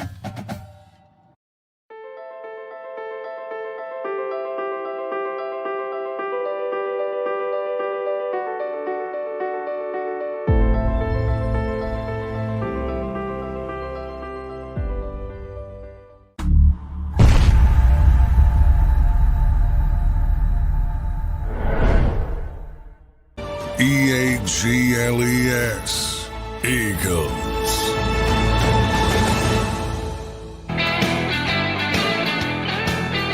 Red Sills National Football Show, final hour, our friend Philly Godfather will join us. We did that exercise, and I want to go back over it and revisit that exercise here in a minute, but I do also want to go back and revisit a little bit what we opened the show with. Wild Card Weekend is probably the second best weekend in the NFL when it comes to non-Super Bowl events. I think the divisional rounds are great. Probably the number one weekend. Wild Cards 2. Conference title weekend is 3. Super Bowl's hit or miss. This is a great weekend, though. Because these are teams that maybe kind of squeaked in and kind of maybe make some noise. Teams that you're going to see potentially next year or the beginning of something that could be great moving forward. I really like it. I'll tell you something. Of all the teams going into the Super Bowl or the Super Bowl tournament, as we should say, the Eagles have the most drama. Where's that list? Think about this. Of all the teams, is Green Bay worried about a coach? No. Is Pittsburgh? Well, depending on what Tomlin wants to do. Tampa Bay? Maybe. There's word that Todd Bowles loses. You know why? This is not a good time to underachieve in the postseason because of the candidates that are out there. You have to understand, this is a different environment. How about as Jeffrey Lurie comes and goes like this? Gets his son, his senior executives, and not Howie in the building or in the room. What if he starts saying this? You think we need a course change? Do I need to step in? Because it's being reported now, and I'm going to use this term instead of what I've heard, that he's looking at football operations. I think I heard Tone say that. Well, get this. Football operations is not coaching. That's drafting. That's player contract. That's player evaluation. And football operations hires the coaches. Football operations does not have control of, or the coaching staff does not have control of football operations. It goes owner, football operations, coaching staff. The coaching staff and football operations are not they're not in the same room. Management, if you ever walk into an NFL front office, half the building over here is personnel and front office personnel. This side of the building is coaching and players. And they divide the thing down the middle just like that because they're two different departments. They're not all in one. Nobody has a football organization all in one like that. Well, depending if you're Belichick and shit like that, then it becomes more all in one. You see, Belichick for 20 years plus ran the New England Patriots like Saban ran the Alabama Crimson Tide. Head of coaching hires, head of personnel, head of game direction, all of that. Nick had complete autonomy in how the program was going to be run. As a matter of fact, it's being said now that Nick's going to have a lot of say who the replacement for him is going to be. He's going to help pick the replacement. Barb goes like this. Barb, you answer your own question in Philly. Who paid Hurts? Who do you think paid Hurts? The owner. The head coach had nothing to do with paying Hurts. What do you think the head coach had something to do with okaying of the quarterback in Philly to being paid? He had nothing to do with the process. Absolutely zero. Because if he did, he wouldn't have allowed an immature, let me take that back, an inexperienced coordinator to be around him. Let me put this out there to you. If you put a person in the building like Bill Belichick, this is what would have to happen. And I'm talking in Philly. Let's go down the list. This is what Jeffrey Lurie would have to do. Okay. Under the pretenses you get killed on Monday night. And I don't want to say that, but you get killed, you don't get killed, whatever. Okay, well, sure. I think the writing's on the wall in numerous ways anyway. I don't think this is about a 60-minute playoff game. Here's what Bill would want. He interviews with Jeffrey Lurie. Now, let me ask you this.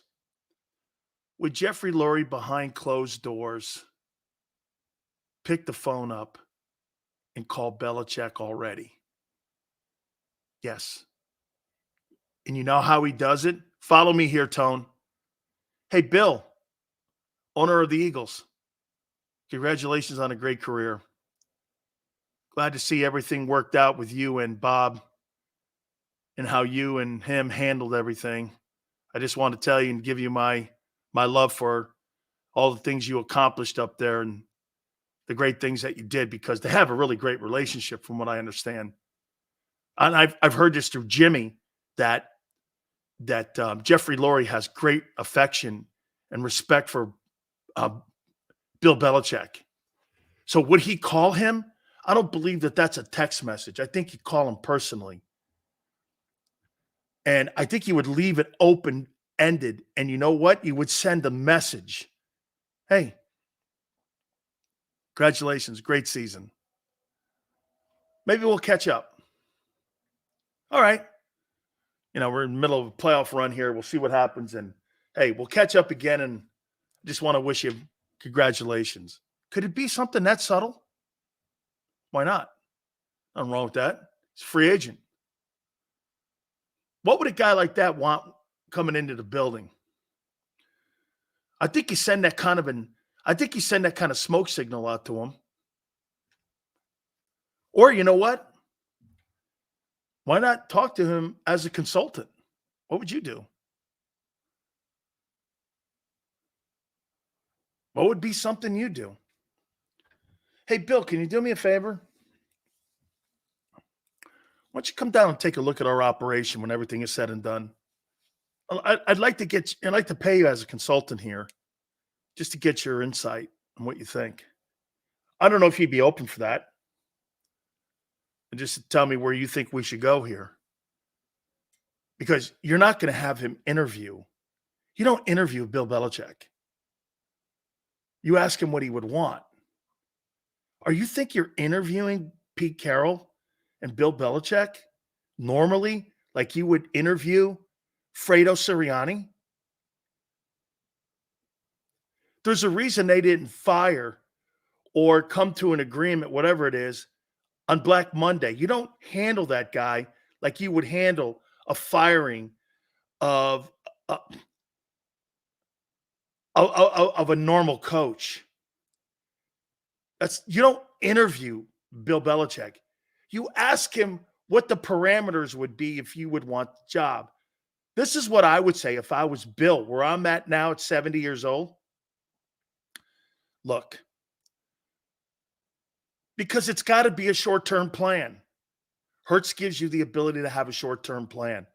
Bill fits the mode of his time window. He's 71. He's not going to walk into Tennessee and find a quarterback and win 3 games for the next 5 years when he's, 12 away from Shula? That's not what he wants. So you got to walk into a ready-made team that just needs help. And you're hoping they need help on defense because it fits his expertise. They would ask him, what do we have to do? Well, Bill would look at the scheme and say, the scheme doesn't work. Or if you want to run that scheme, you have to do it with these coaches and you have to do it with these type of players. I think he would love, but here, remember something. He's a 2-gap guy. You don't have 2-gap tackles. That could be a problem. He doesn't believe in penetrating tackles. That's why he got rid of Richard Seymour. Seymour went to Raiders, and Seymour was a 1-gap tackle and went to the Hall of Fame with it. They changed the dynamic, and what did they do? They went to a 34, and they got Wolfwork in there. So Jordan Davis and Jalen Carter have no interest in that. So then you would have to come up with this. He would have to change and go to a 4-3. Would he be capable? Remember, he ran a 34 in New York with Parcells.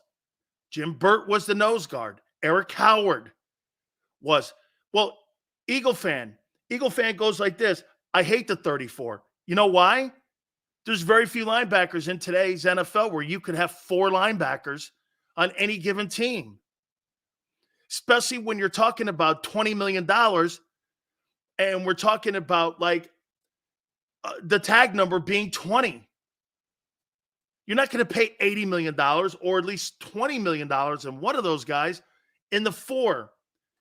It's less money to spend money on your tackles than spend for 4 linebackers. Do you understand that's what Howie did? Howie's backers don't cost him a cent except for Reddick. The reason why it's an unbalanced group is because Reddick is making 15. If Reddick didn't make the 15, you probably have more balance in your linebackers and you have some people in free agency that he probably went out and shopped for. Reddick makes too much. Would they move off him in the offseason, try to trade him? You get high value for him. What do you think you could trade Hassan Reddick for? By the way, what's the point of having Hassan Reddick if your defense is 30th or 32nd in pass protection and you're not getting home as a unit? What's the point of having him? What's the point of having Hassan Reddick when you're last in pass defense and you're getting run on and you're not getting home? What's the point? Well, he's good. What's the point of having him? I'm looking to build a unit, not to have a couple good players on my team. What's the point of having Hassan Reddick on the team if you're last in pass defense and you're at the bottom in pass rushing as a unit and you can't stop the run? What's the point? And I'm paying $15 million this year and next year. Am I right when I say that, Tone? So I got $30 million built into that. Is that right? Shit. That's a loss. That's not a win. I got $30 million committed to him. I'm on the worst pass defense, and my pass rush went to shit. And I'm paying him $15. There's no point of having him when I need help everywhere. Dude, if I had issues at one place, I've got issues at both corners. Slay's number's $35 million on the cap. I have to keep him.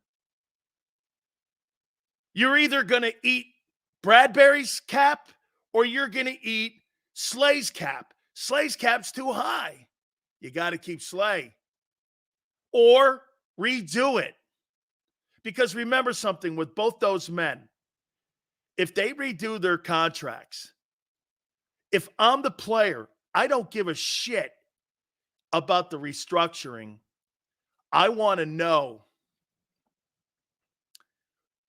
what you're going to offer me. Because if it's below market value, I'm going to make you cut me. But if it's above market value and you offer me 9, I'll restructure my contract. Both guys may restructure their contracts and come back. They may. And I could be open to that.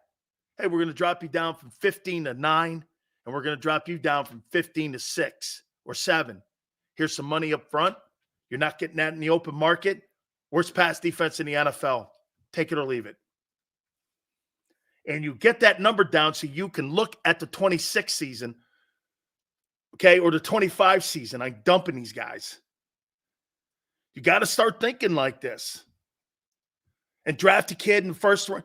Your number one priority in the draft is a corner. Plain and simple. It's a corner. And some would go, what about linebacker? No, it's a corner. And stop with your linebackers in the draft. I don't trust you. You're not good enough to draft. You're talent evaluating, or do me a favor, bring in Seth and let Seth look at linebackers and have Seth help you. You need somebody that knows linebacking talent. You don't. If I were the Eagles, I would seriously consider trading Hassan Reddick. Why? He's at a high value. That was one of the brilliant things that the Patriots always were able to do. They got rid of guys when they still had something left in the tank, not when they didn't have anything left in the tank and they had no market value. You don't think safety is? Safety? No. Corner is a premium position. Safety is not. So let me ask you this, Marshall. Do you actually think, and it would have been a good move because that kid Bates ended up going down to Atlanta and he's the all-pro safety there? Think about how good Jesse Bates is. Do you understand how good that guy is? He's the best safety in the game. You could make the argument Hufanga when healthy. But what is the significance about Jesse Bates the last 2 years? Do you guys know on how incredible of an achievement he did this last 2 years? What's the achievement that Jesse Bates did the last 2 years? What's his achievement? Do you guys know? I look at it like this. Do you know what Jesse Bates' achievement is the last 2 years? He's all pro in 2 different conferences. He was all pro last year with the Bengals. He's all pro this year with the Falcons, AFC, NFC. That's why they paid him $18 million.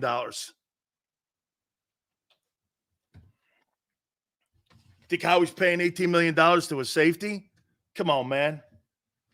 You got to remember something. You think this guy shops at the same place that the Philly Godfather shops at? The Philly Godfather shops at Neiman Marcus. Howie shops at the dollar store, especially when it comes to that defense. Absolutely. We got some prop bets here.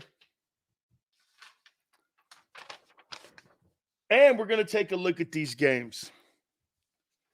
Without further ado, the man, the myth, the legend, our friend, Philly Godfather joins us here on a football Friday. And let's see if we can get him up here. Hopefully we can. I don't know what's going on here a little bit here. Tell him we're a little frozen here. Hopefully we can get him up here. See if we can get him to reconnect here a little bit here. You know, when you're making that kind of money, man, you know what I'm saying? When you're making that kind of money, you blow up the internet. You know what I mean? You blow up the internet when you make that kind of money. So, and here, Philly Godfather. Dude, you're blowing the internet up. That's the problem because people are tuning in to try to figure out how much you're going to help them make. You know, it's funny. During the course of the season, I think we're having little issues here. You can't hear me, Tom? Can you hear me, Dan? Hopefully, we're able to connect here. Yeah, I don't. Oh man. Now, let me try. Working. Yeah, Joe, we're good on our end here, Tone. I mean, nothing's going on here. I don't know. We got to try it again. See if we're able to do it here. Like some of you are going like this. This guy here, man, he's not the Philly Godfather. He's the Cowboy Godfather. This guy, he has been picking the Cowboys all year. He totally has. And the Cowboys this weekend have a big game against Green Bay at home. We're going to talk more about that here. And hopefully we're able to do it there. Godfather, you got us? Yeah, I hear you fine. I could see and hear you fine previously. Good. So, how's it going this week, man? It's good, man. Winning some money. Not working. You can't hear me? No. Nah, nothing? It's not happening here. Let me try. Tone, let's do this. Let's take a time out here, and let's try to reconnect here. Oh, there we go. Let's take a time out, Tone.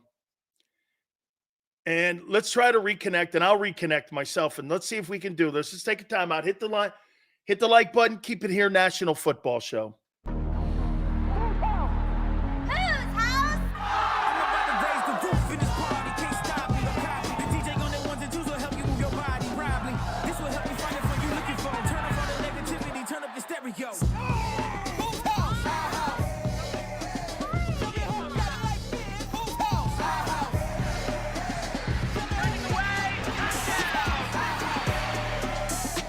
Football and Hooters, the perfect pair.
Any professional sports coach will tell you there's no substitution for preparation. At Malamut & Associates, that is a tenet by which we live.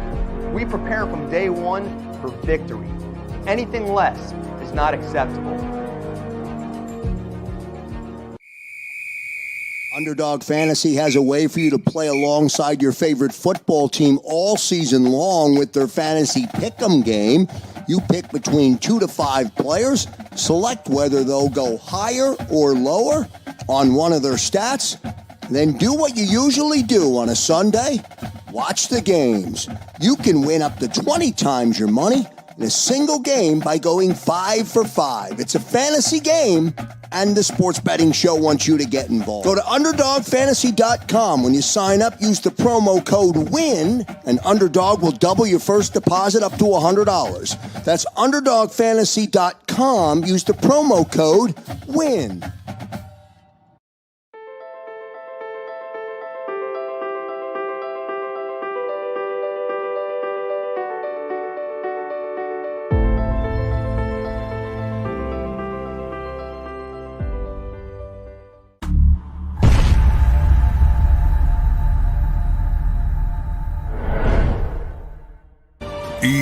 EAGLES, Eagles.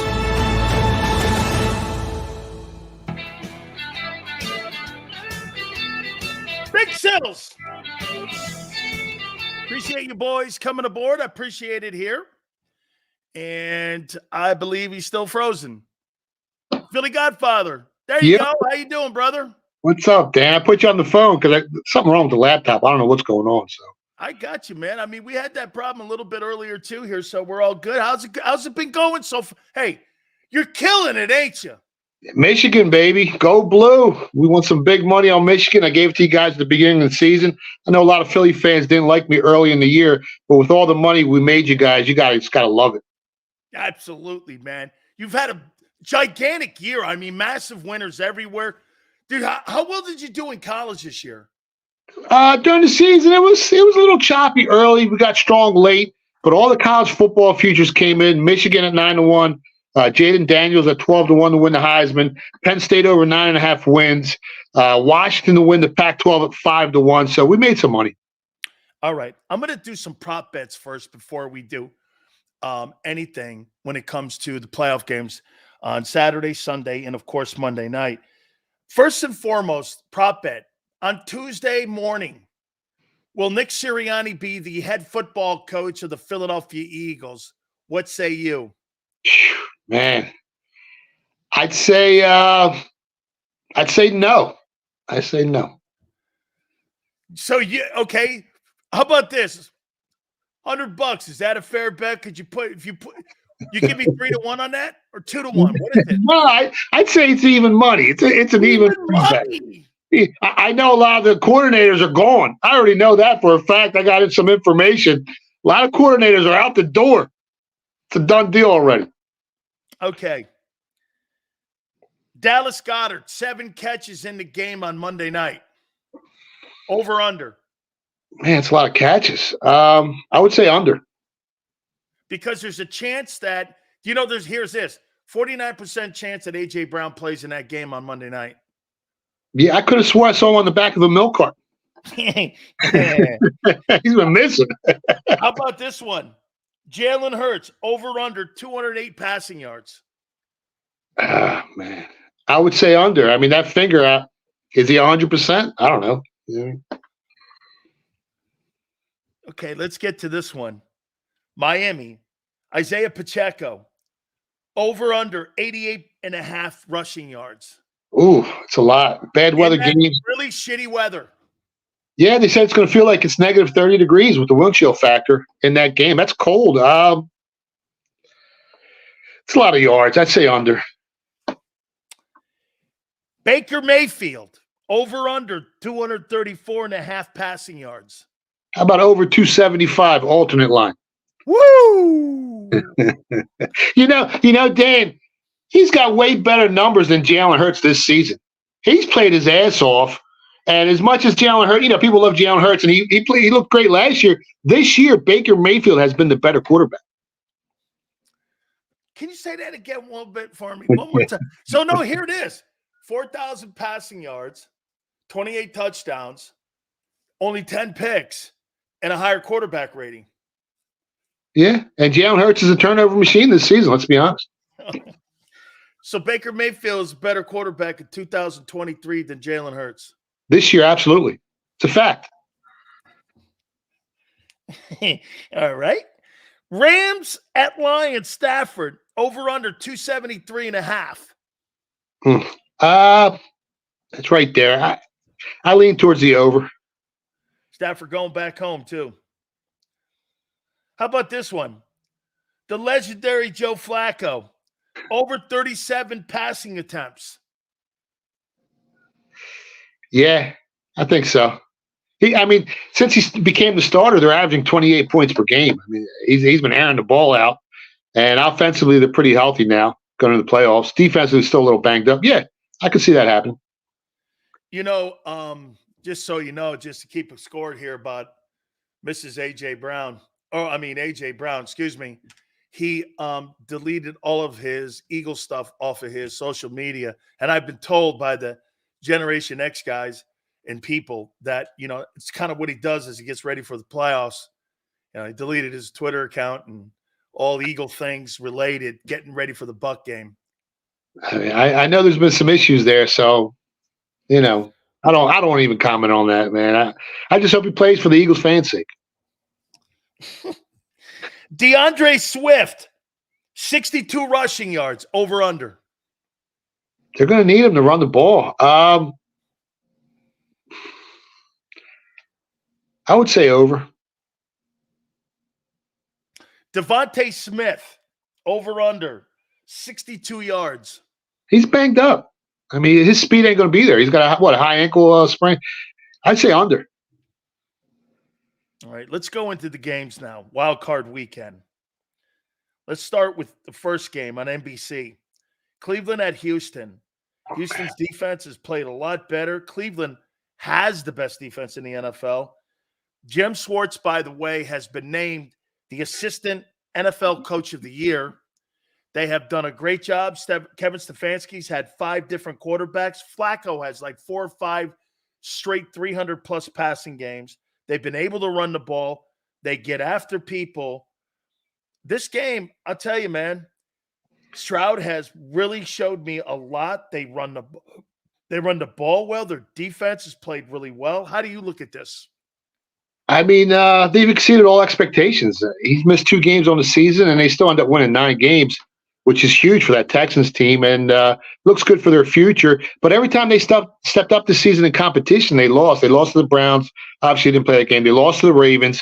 Who they beat? They beat the Buccaneers. They beat the Steelers. But at that time, those offenses Hey, weren't. Philly Godfather, let's reconnect here a little bit here if you can. Can you kind of punch it up here for us? Because you're getting Can you a hear little me bit now? here. See if we can Can you hear me, back Dan? up here again here a little bit. Can you hear me? Or not? Cleveland, Houston. I like the Browns in this one here going into Houston, even though I think Houston has been playing some really great ball. They ended up winning, obviously, the AFC South going down the stretch here. But Joe Flacco's played some really great ball here. So what do you say here, man? How do you like this Cleveland-Houston game? Yeah, every time the Texans stepped up in competition this year, they lost. They lost to the Ravens. They lost to the Browns. They beat 2 quality teams on the season. They beat the Buccaneers and Steelers. But at the time, those teams weren't really scoring a lot of points. A little bit of a letdown spot after a big emotional win last week, which was really a playoff game for the Texans. I like the Browns here. You got Flacco, who's got experience in the playoffs, Super Bowl ring. You got Jim Schwartz, who's got a ring experience. Too much experience on the Browns here to lose this game. Texans are still a young team. I like the Browns here on the money line. This game going in now to Kansas City now, like you said, supposedly it's going to be insane weather here. I don't really see a lot of footballs being passed around a lot. I see a lot of running. And if that's the case here, Miami has a better running attack because they got better running backs. And if they don't throw the ball, I don't know, man. I think this game is low scoring. And how do you see this game? Yeah, it opened up, 3.5? It's up to 5 now. I think it's a field goal game. I think Miami's got a chance to actually win this game outright. I think Miami's the right side here. They can run the ball better. You're going to have horrible weather, and everyone's giving up on this team. And last time I checked, I talked to guys in Vegas and Costa Rica. The whole world's betting the Kansas City Chiefs, and I never want to be on the public side. I like Miami here plus the points. See, I think Miami's got the better running attack, and I like Miami going into this game too as well. I got Miami in this game. I think Miami goes in there and upsets them. They definitely got a shot, man. I mean, anytime the betting public's so heavily on one side, you got to pause and reflect. You got to really pump your brakes because you never want to be on the public side when they're betting the game so overwhelmingly. When you see 70, 75% of the tickets being placed on one side. Miami's the better running team. You got bad weather, and I always tell people all the time, in bad weather games, the dogs always lie. Yeah, I'm going, and just so everyone knows, I'm taking Cleveland over Houston as well. Sunday games, 65 mile-an-hour winds are going to be up there in Buffalo and Orchard Park. To me, I think that pushes Pittsburgh closer because they got Najee Harris. They run the ball. They don't really want to put the ball in the air with Mason Rudolph. Buffalo won a game the other week when they, 15 passes they only threw against the Dallas Cowboys. This is going to be another one of those weather games where you see, I think, a low-scoring game and a lot of running. Is that how you see this? Yeah, total opened up at 42, 43. It's down to 33 points. So they're not expecting a ton of points here. You can grab 10 points still in some of the markets. It had reached as high as 10.5. Now it's starting to drop back down to 9, 10, 8.5, depending on where you bet. I mean, both teams can run the ball, effectively, and Pittsburgh ranks 4th in turnover margin, while Buffalo ranks 12th. Pittsburgh's good at holding on to a ball, and in a game like this, the team with the better turnover margin usually, hangs close. I know they're missing Watt, which is big, but I like Pittsburgh here if you can grab plus 10 points. So 33 points is the number. I would say so. They're looking at maybe like 18, 16, 20 to 14 kind of ball game somewhere in there, right? Yeah, I mean, if you have 50-mile-per-hour wind gusts, it's hard to throw the ball. And Josh Allen has a monster arm, and his legs are definitely going to help Buffalo here. So I don't think they lose the game, but I think it's a lot closer than what the bookmakers think. Green Bay at Dallas. Here's your boys. I'll tell you what, man, this guy Jordan Love, last 8 games or 7 games, whatever it is, he's got 17 touchdowns and 1 pick. I'll tell you what, he's been lighting it up, man. He looks awful good the last 2.5 months. This you talk about another guy who had a better year than Hurts. He had a better year than Hurts. He threw for over $4,000 himself, 30 touchdowns plus. I mean, Dallas has won 16 consecutive games going back to last year. How do you see this ball game? I mean, there was a couple 7.5s out in the market. It opened 7 and went to as high as 7.5. And then some sharp money came in and took Green Bay plus 7.5. I actually think if you tease the Cowboys down to a pick 'em in a 7-point teaser with the Buccaneers at plus 10, I think you can cash a ticket that way. Dallas is tough at home, and I know Green Bay's been playing great all season, especially down the stretch. But at home, the Cowboys are a different type of team. They're a monster. I'm not looking to lay the 7 points or take the 7 points, and that's why I put them into a teaser where you can get basically Dallas at a pick 'em. Rams at Detroit. Interesting ball game here. Stafford goes home. Goff plays against his former team that he took to a Super Bowl. Boy, I tell you what, man, Detroit's a good football team, and the Rams are playing some really good ball, and they're a well-coached football team. This could be one of the most interesting games of the weekend. Yeah, the Rams have been able to hang around with some pretty good teams this year. But if you look at their schedule, they're just 1-6 against playoff teams this season. And anytime they played an offense that ranked in the top 10 in yards per play, they're 0-4. They lost to the 49ers, lost to the Cowboys, lost to Green Bay, and lost to Baltimore in overtime, which was a close game. But if you guys remember that Baltimore game, Baltimore was missing like half their team. So I kind of like Detroit here at home. I like them on the money line. If you get anything below that key number of 3, the whole world's betting the Rams. As of right now, like almost 70% of the action is on the Rams in Vegas, in AC, and Costa Rica. So the public's in love with this Rams team. They've been playing great football down the stretch. I like Detroit here. Me too. I like them at home too. And here we come. Monday Night Football, baby. Your Eagles versus the Tampa Bay Buccaneers, live from Raymond James. Lot on the line here come Monday night, boy. I'll tell you what, the city of Philly will be on fire if this thing goes one way. Yeah, I'm surprised. Early action, most of the tickets are on the Eagles, so the rest of the country hasn't given up on this team. I know a lot of people in Philly have. Line opened up 2.5. It's up to 3. Right on that key number of 3. I mean, when you take a deep look into these teams this season, I mean, like I said earlier, Baker Mayfield's been playing better than Jalen Hurts.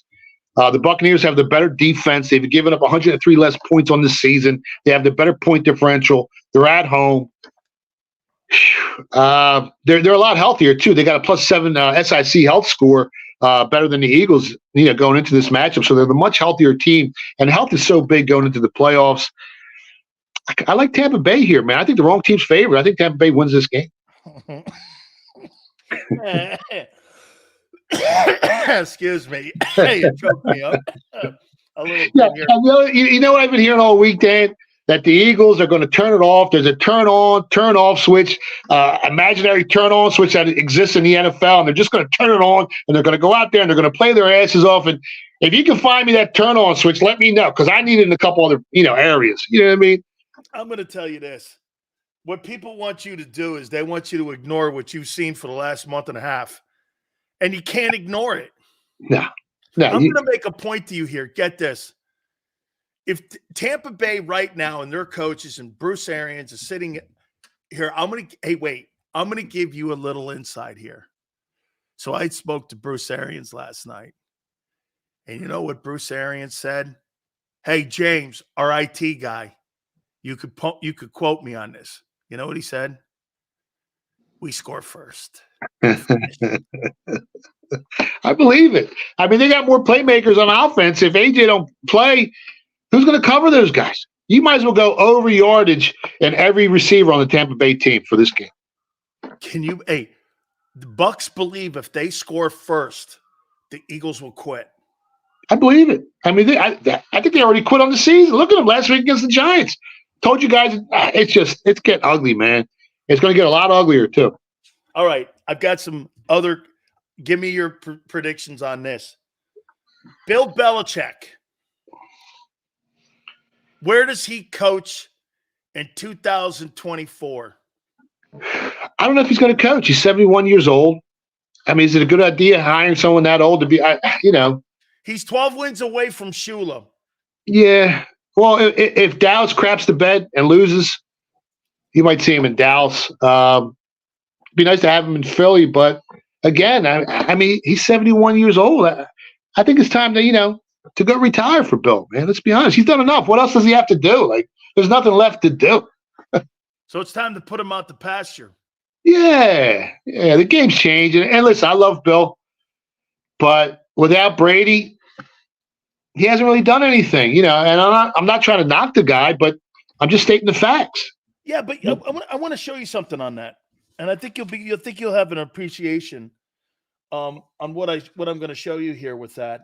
I wrote some of these numbers down here, and check this out.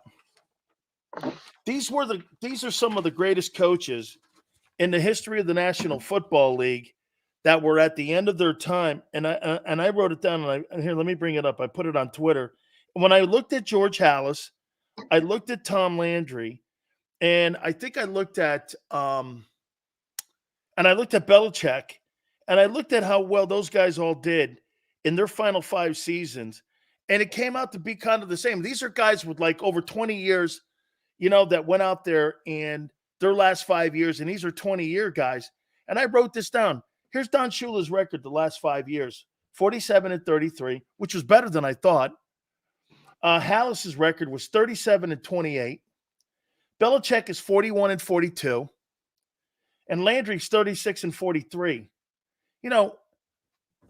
That's nothing to write home about with any of those guys. And those guys are the 4 greatest coaches in the history of the game next to Lombardi. So, I mean, I think if you stay too long, you get villainized a little bit here. Don't you think? Don't you agree? Yeah, a little bit. And who was the oldest coach? I agree with you on the 71-year-old thing. Yeah, I mean, the oldest coach to win a Super Bowl, I think it was Arians, right? He was 68 when he won it with Tampa Bay in 2020. Yeah. And George Halas was 68 also, I think, when he won a championship. Yeah. But over the last 4 years, I think Belichick's numbers are like 29-38. Yeah. So, he's got nothing to prove. He's a great defensive mind. Won Super Bowls with the Giants. When he went to the Browns, wasn't a great head coach, but that Browns organization didn't do nothing to help him. And at the end of the day, every head coach needs their quarterback. Andy Reid needed Patrick Mahomes, or else he would never had a ring. Brady's got Belichick. So all these great coaches, they still need a great quarterback to get them over that hump. And now that he's gone, Tom Brady ain't walking through that door again. So, unless he goes to the Cowboys, where that team's kind of set up defensively, offensively, the nucleus on their offensive line, defensive line, some of the best in the NFL. You got Dak this year, who had the best numbers of any quarterback in the league. Then maybe, he's got a shot to win another one. But I don't know how that's going to work out between him and Jerry Jones. Does Pete Carroll coach again? He's actually a year older than what Bill Belichick is. But the way his departure, that would look like it shocked him. That the Seattle Seahawks moved on from him because he didn't look very happy way out the door. And he wants to coach again. He's got a lot of energy. And I don't know, man. I mean, both these coaches look like they have energy, but still, I'm with you. I mean, so let's just say you're going to be there 5 years. So what? You're going to be there until you're 76? What are you, Joe Biden? Yeah, it's too much. Right? I mean, Joe Biden can't find a ramp. And I'm going to sit here and think these guys are going to be able to, coach until they're 76. I don't know, Yeah, it's time to call it quits. And Pete Carroll's a young, what's he, 72 or 73? 72. He's more vibrant. He runs around. And what he did with Geno last year, I mean, I still think Pete Carroll would be a good idea. Bill Belichick, not so much. Where do you think Mike Vrabel goes?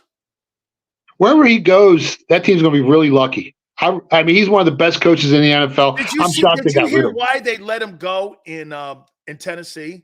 Nah. So check it out. So do you remember, like, there was an off week that they were honoring some of the past Patriots. Of course, he played there as a player. And the owner, she's a woman. I think she's Bud Adams' like wife or something, or daughter or whatever it is.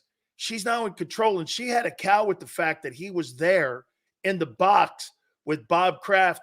And that led to some of the demise because they were like thinking he was never on their radar because they had that in Mayo's contract. If Bill ever stepped down, they had a plan in place to replace Bill right away.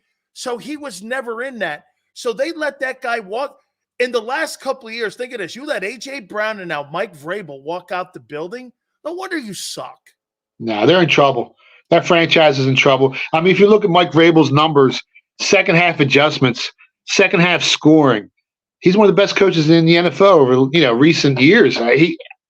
They made a big mistake letting him go. Whoever gets him is going to be really lucky. I hope he comes to Philly. 2 years ago, he was the NFL Coach of the Year in Tennessee. Yeah. That's how great he is. All right. Since you won a ton of money on this guy, Jim Harbaugh. Now here, think about this now. Let's put this out here.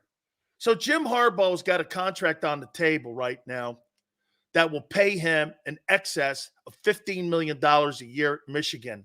Okay? Wow. $15 million. The highest paid coach in the NFL was Belichick, along with Sean Payton at $20 million.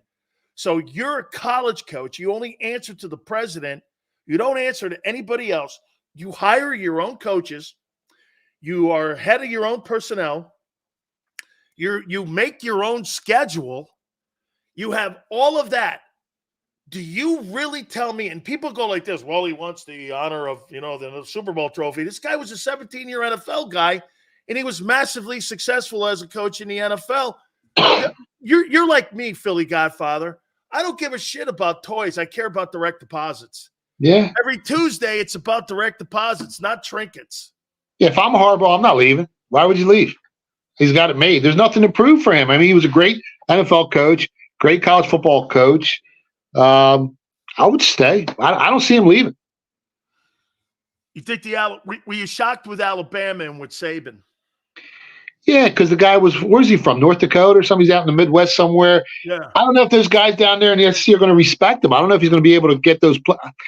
I'm not sure about that hire, man. I'm really not. My friend, once again, so how are you usually in the postseason? I mean, we've had a lot of winning seasons in the playoffs. We don't win every playoff, but every playoff game. But we do the best, man. It's all about getting as much information as possible, making an educated guess, and trying to beat that 52.4%. The VIG, you're laying 110 to 100, and we're just trying to win some more than lose. And we've done a great job over the last 35 years. This is what we do. This is how I eat. This is my business. So this is, we do okay. Last thing out the door, tell them again, Baker Mayfield's a better quarterback than Jalen Hurts. Yeah, this season, Baker Mayfield is the better quarterback. He's better than Jalen Hurts. That's a fact. Can't tell argue. People how they can find you. Yeah, you can find me on Twitter at Philly Godfather. You can stop by the phillygodfather.com. And we got our show every Thursday night. We live streaming on my Twitter account. We're on Sirius XM, channel 159, Sports Grid TV, and JAKIB Sports on YouTube. Punching out of here. See you later, my brother. I got you, man. All good. That's great. The Philly Godfather. Baker Mayfield, baby. Better than Hurts. Yeah. Oh, boy. No good. Hit the like button. Keep it here, National Football Show.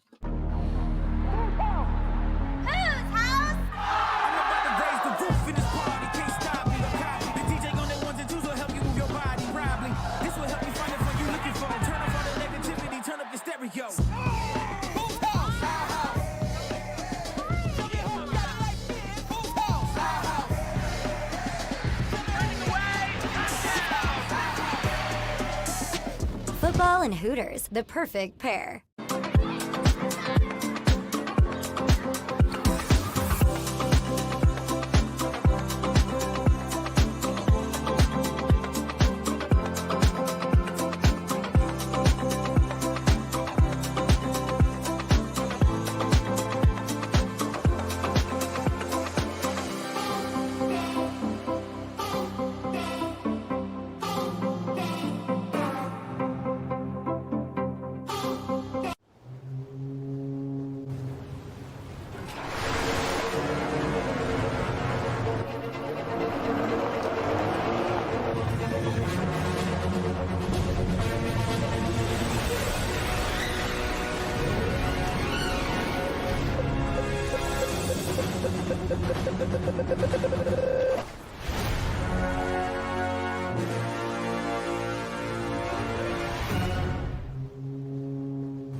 Any professional sports coach will tell you there's no substitution for preparation. At Malamut & Associates, that is a tenet by which we live.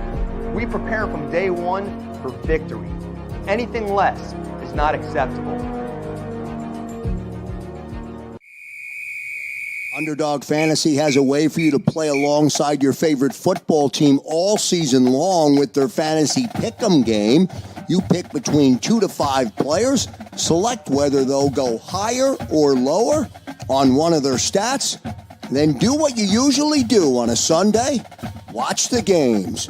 You can win up to 20 times your money in a single game by going 5 for 5. It's a fantasy game, and the Sports Betting Show wants you to get involved. Go to UnderdogFantasy.com. When you sign up, use the promo code WIN, and Underdog will double your first deposit up to $100. That's UnderdogFantasy.com. Use the promo code WIN.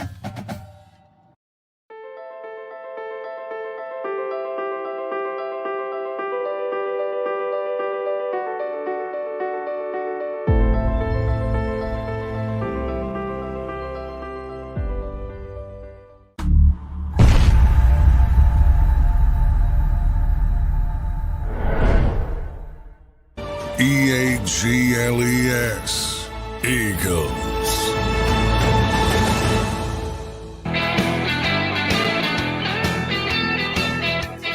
Just so you know, I can't let the show end with me going, Baker Mayfield's a better quarterback than Jalen Hurts. I can't do that. So, I mean, he did have better numbers. But there are circumstances around, but then again, I'm going to end that because I don't want to make excuses. Somebody goes like this, well, Jalen didn't play poorly. Well, okay, think about what I'm going to say here. How many people think that Jalen didn't play poorly? Okay, well, Baker Mayfield had better numbers. Do you still think he didn't play poorly? You know what I mean? So you put it in that perspective. What are you looking at? The rushing, again, 15 rushing TDs, obviously. You're right. You're right to do that. I'm not saying you're not, because that's part of it. But, I mean, hey, well, Jalen Hurts, he didn't have that bad a year. Yeah, well, statistically, Mayfield had better. So you still think he played all right? So you must think Baker Mayfield played great. Now, I think Baker Mayfield played great for him. He may have secured a contract, the 2-year. You know what I would say? Mayfield probably secured a contract like Geno Smith did a year ago in Seattle. Probably something around that, something like that. Something like that. I want to give you my takes on these games this weekend. That was Philly Godfathers. Cleveland, Houston, I got Cleveland winning that game too. I just think that Cleveland's just a better football team. Houston, I think, then again, I don't know who Houston is yet. They may shock the shit out of people. They have all year long. DeMeco Ryans has slam dunked himself as the NFL Coach of the Year. I got to tell you, man, I think that that's one of the best coaching jobs with a rookie quarterback I've ever seen. Hell of a job, DeMeco. I got Cleveland in that game, though. I got Miami upsetting Kansas City. I don't think Kansas City's all that hot. Their passing game will be nullified, which means you nullify Mahomes. You're kind of neutering him. The star of that game's got to be Pacheco.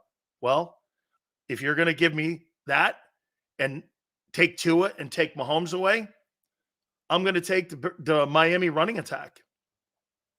I'm going to take the Dolphins running game. Dolphins have a better running game than Kansas City. You're neutering Mahomes. Pittsburgh, Buffalo at home in that stadium. It's a tricky stadium to play. I've played 3 times there. I got Buffalo winning a close one there. Green Bay at Dallas. I think that thing's close for a bit. Gets into the third quarter. I think Dallas pulls away and they win that football game. Rams in Detroit. I like Detroit. I'm going to stick with Detroit, even though the Rams have played some pretty good football here. So I'm going to go Rams. Going down to Detroit, and I think Detroit moves on and wins. I'm not going to do the Eagle-Buck game, but as of right now, I don't know where Philly gets the mustard to man up and play in that game on Monday. I mean, Tampa Bay is going to be jacked up. Maybe it's the best thing on the planet that they're playing their game on the road. And they're playing on the road here. You know, we started the show up by saying this could be the best thing that happened to them, that they play on the road and not have to play in front of Lincoln Financial, because they would get more criticism. Get this. This is how tough they're in a position right now. They would get more criticism at home in Philly than they will when they go down and play the Buccaneers on Monday night. So I think there's still a lot of stuff to come out here yet. We'll see how this whole thing plays out, but it should be a very interesting weekend, and we so appreciate it. We'll talk more, obviously. Monday will be kind of like a pregame show for you, and then on Tuesday will be kind of like the postgame show. So we appreciate everybody that has come aboard with us. Have a great football weekend. Thank you guys so much. You guys were spectacular. Should be a great weekend. Saturday, Sunday, and Monday. We will see you 2 to 6. Xander, Big Joe, thank you. Tone, we thank you very much, my friend. We shall see you on the flip side.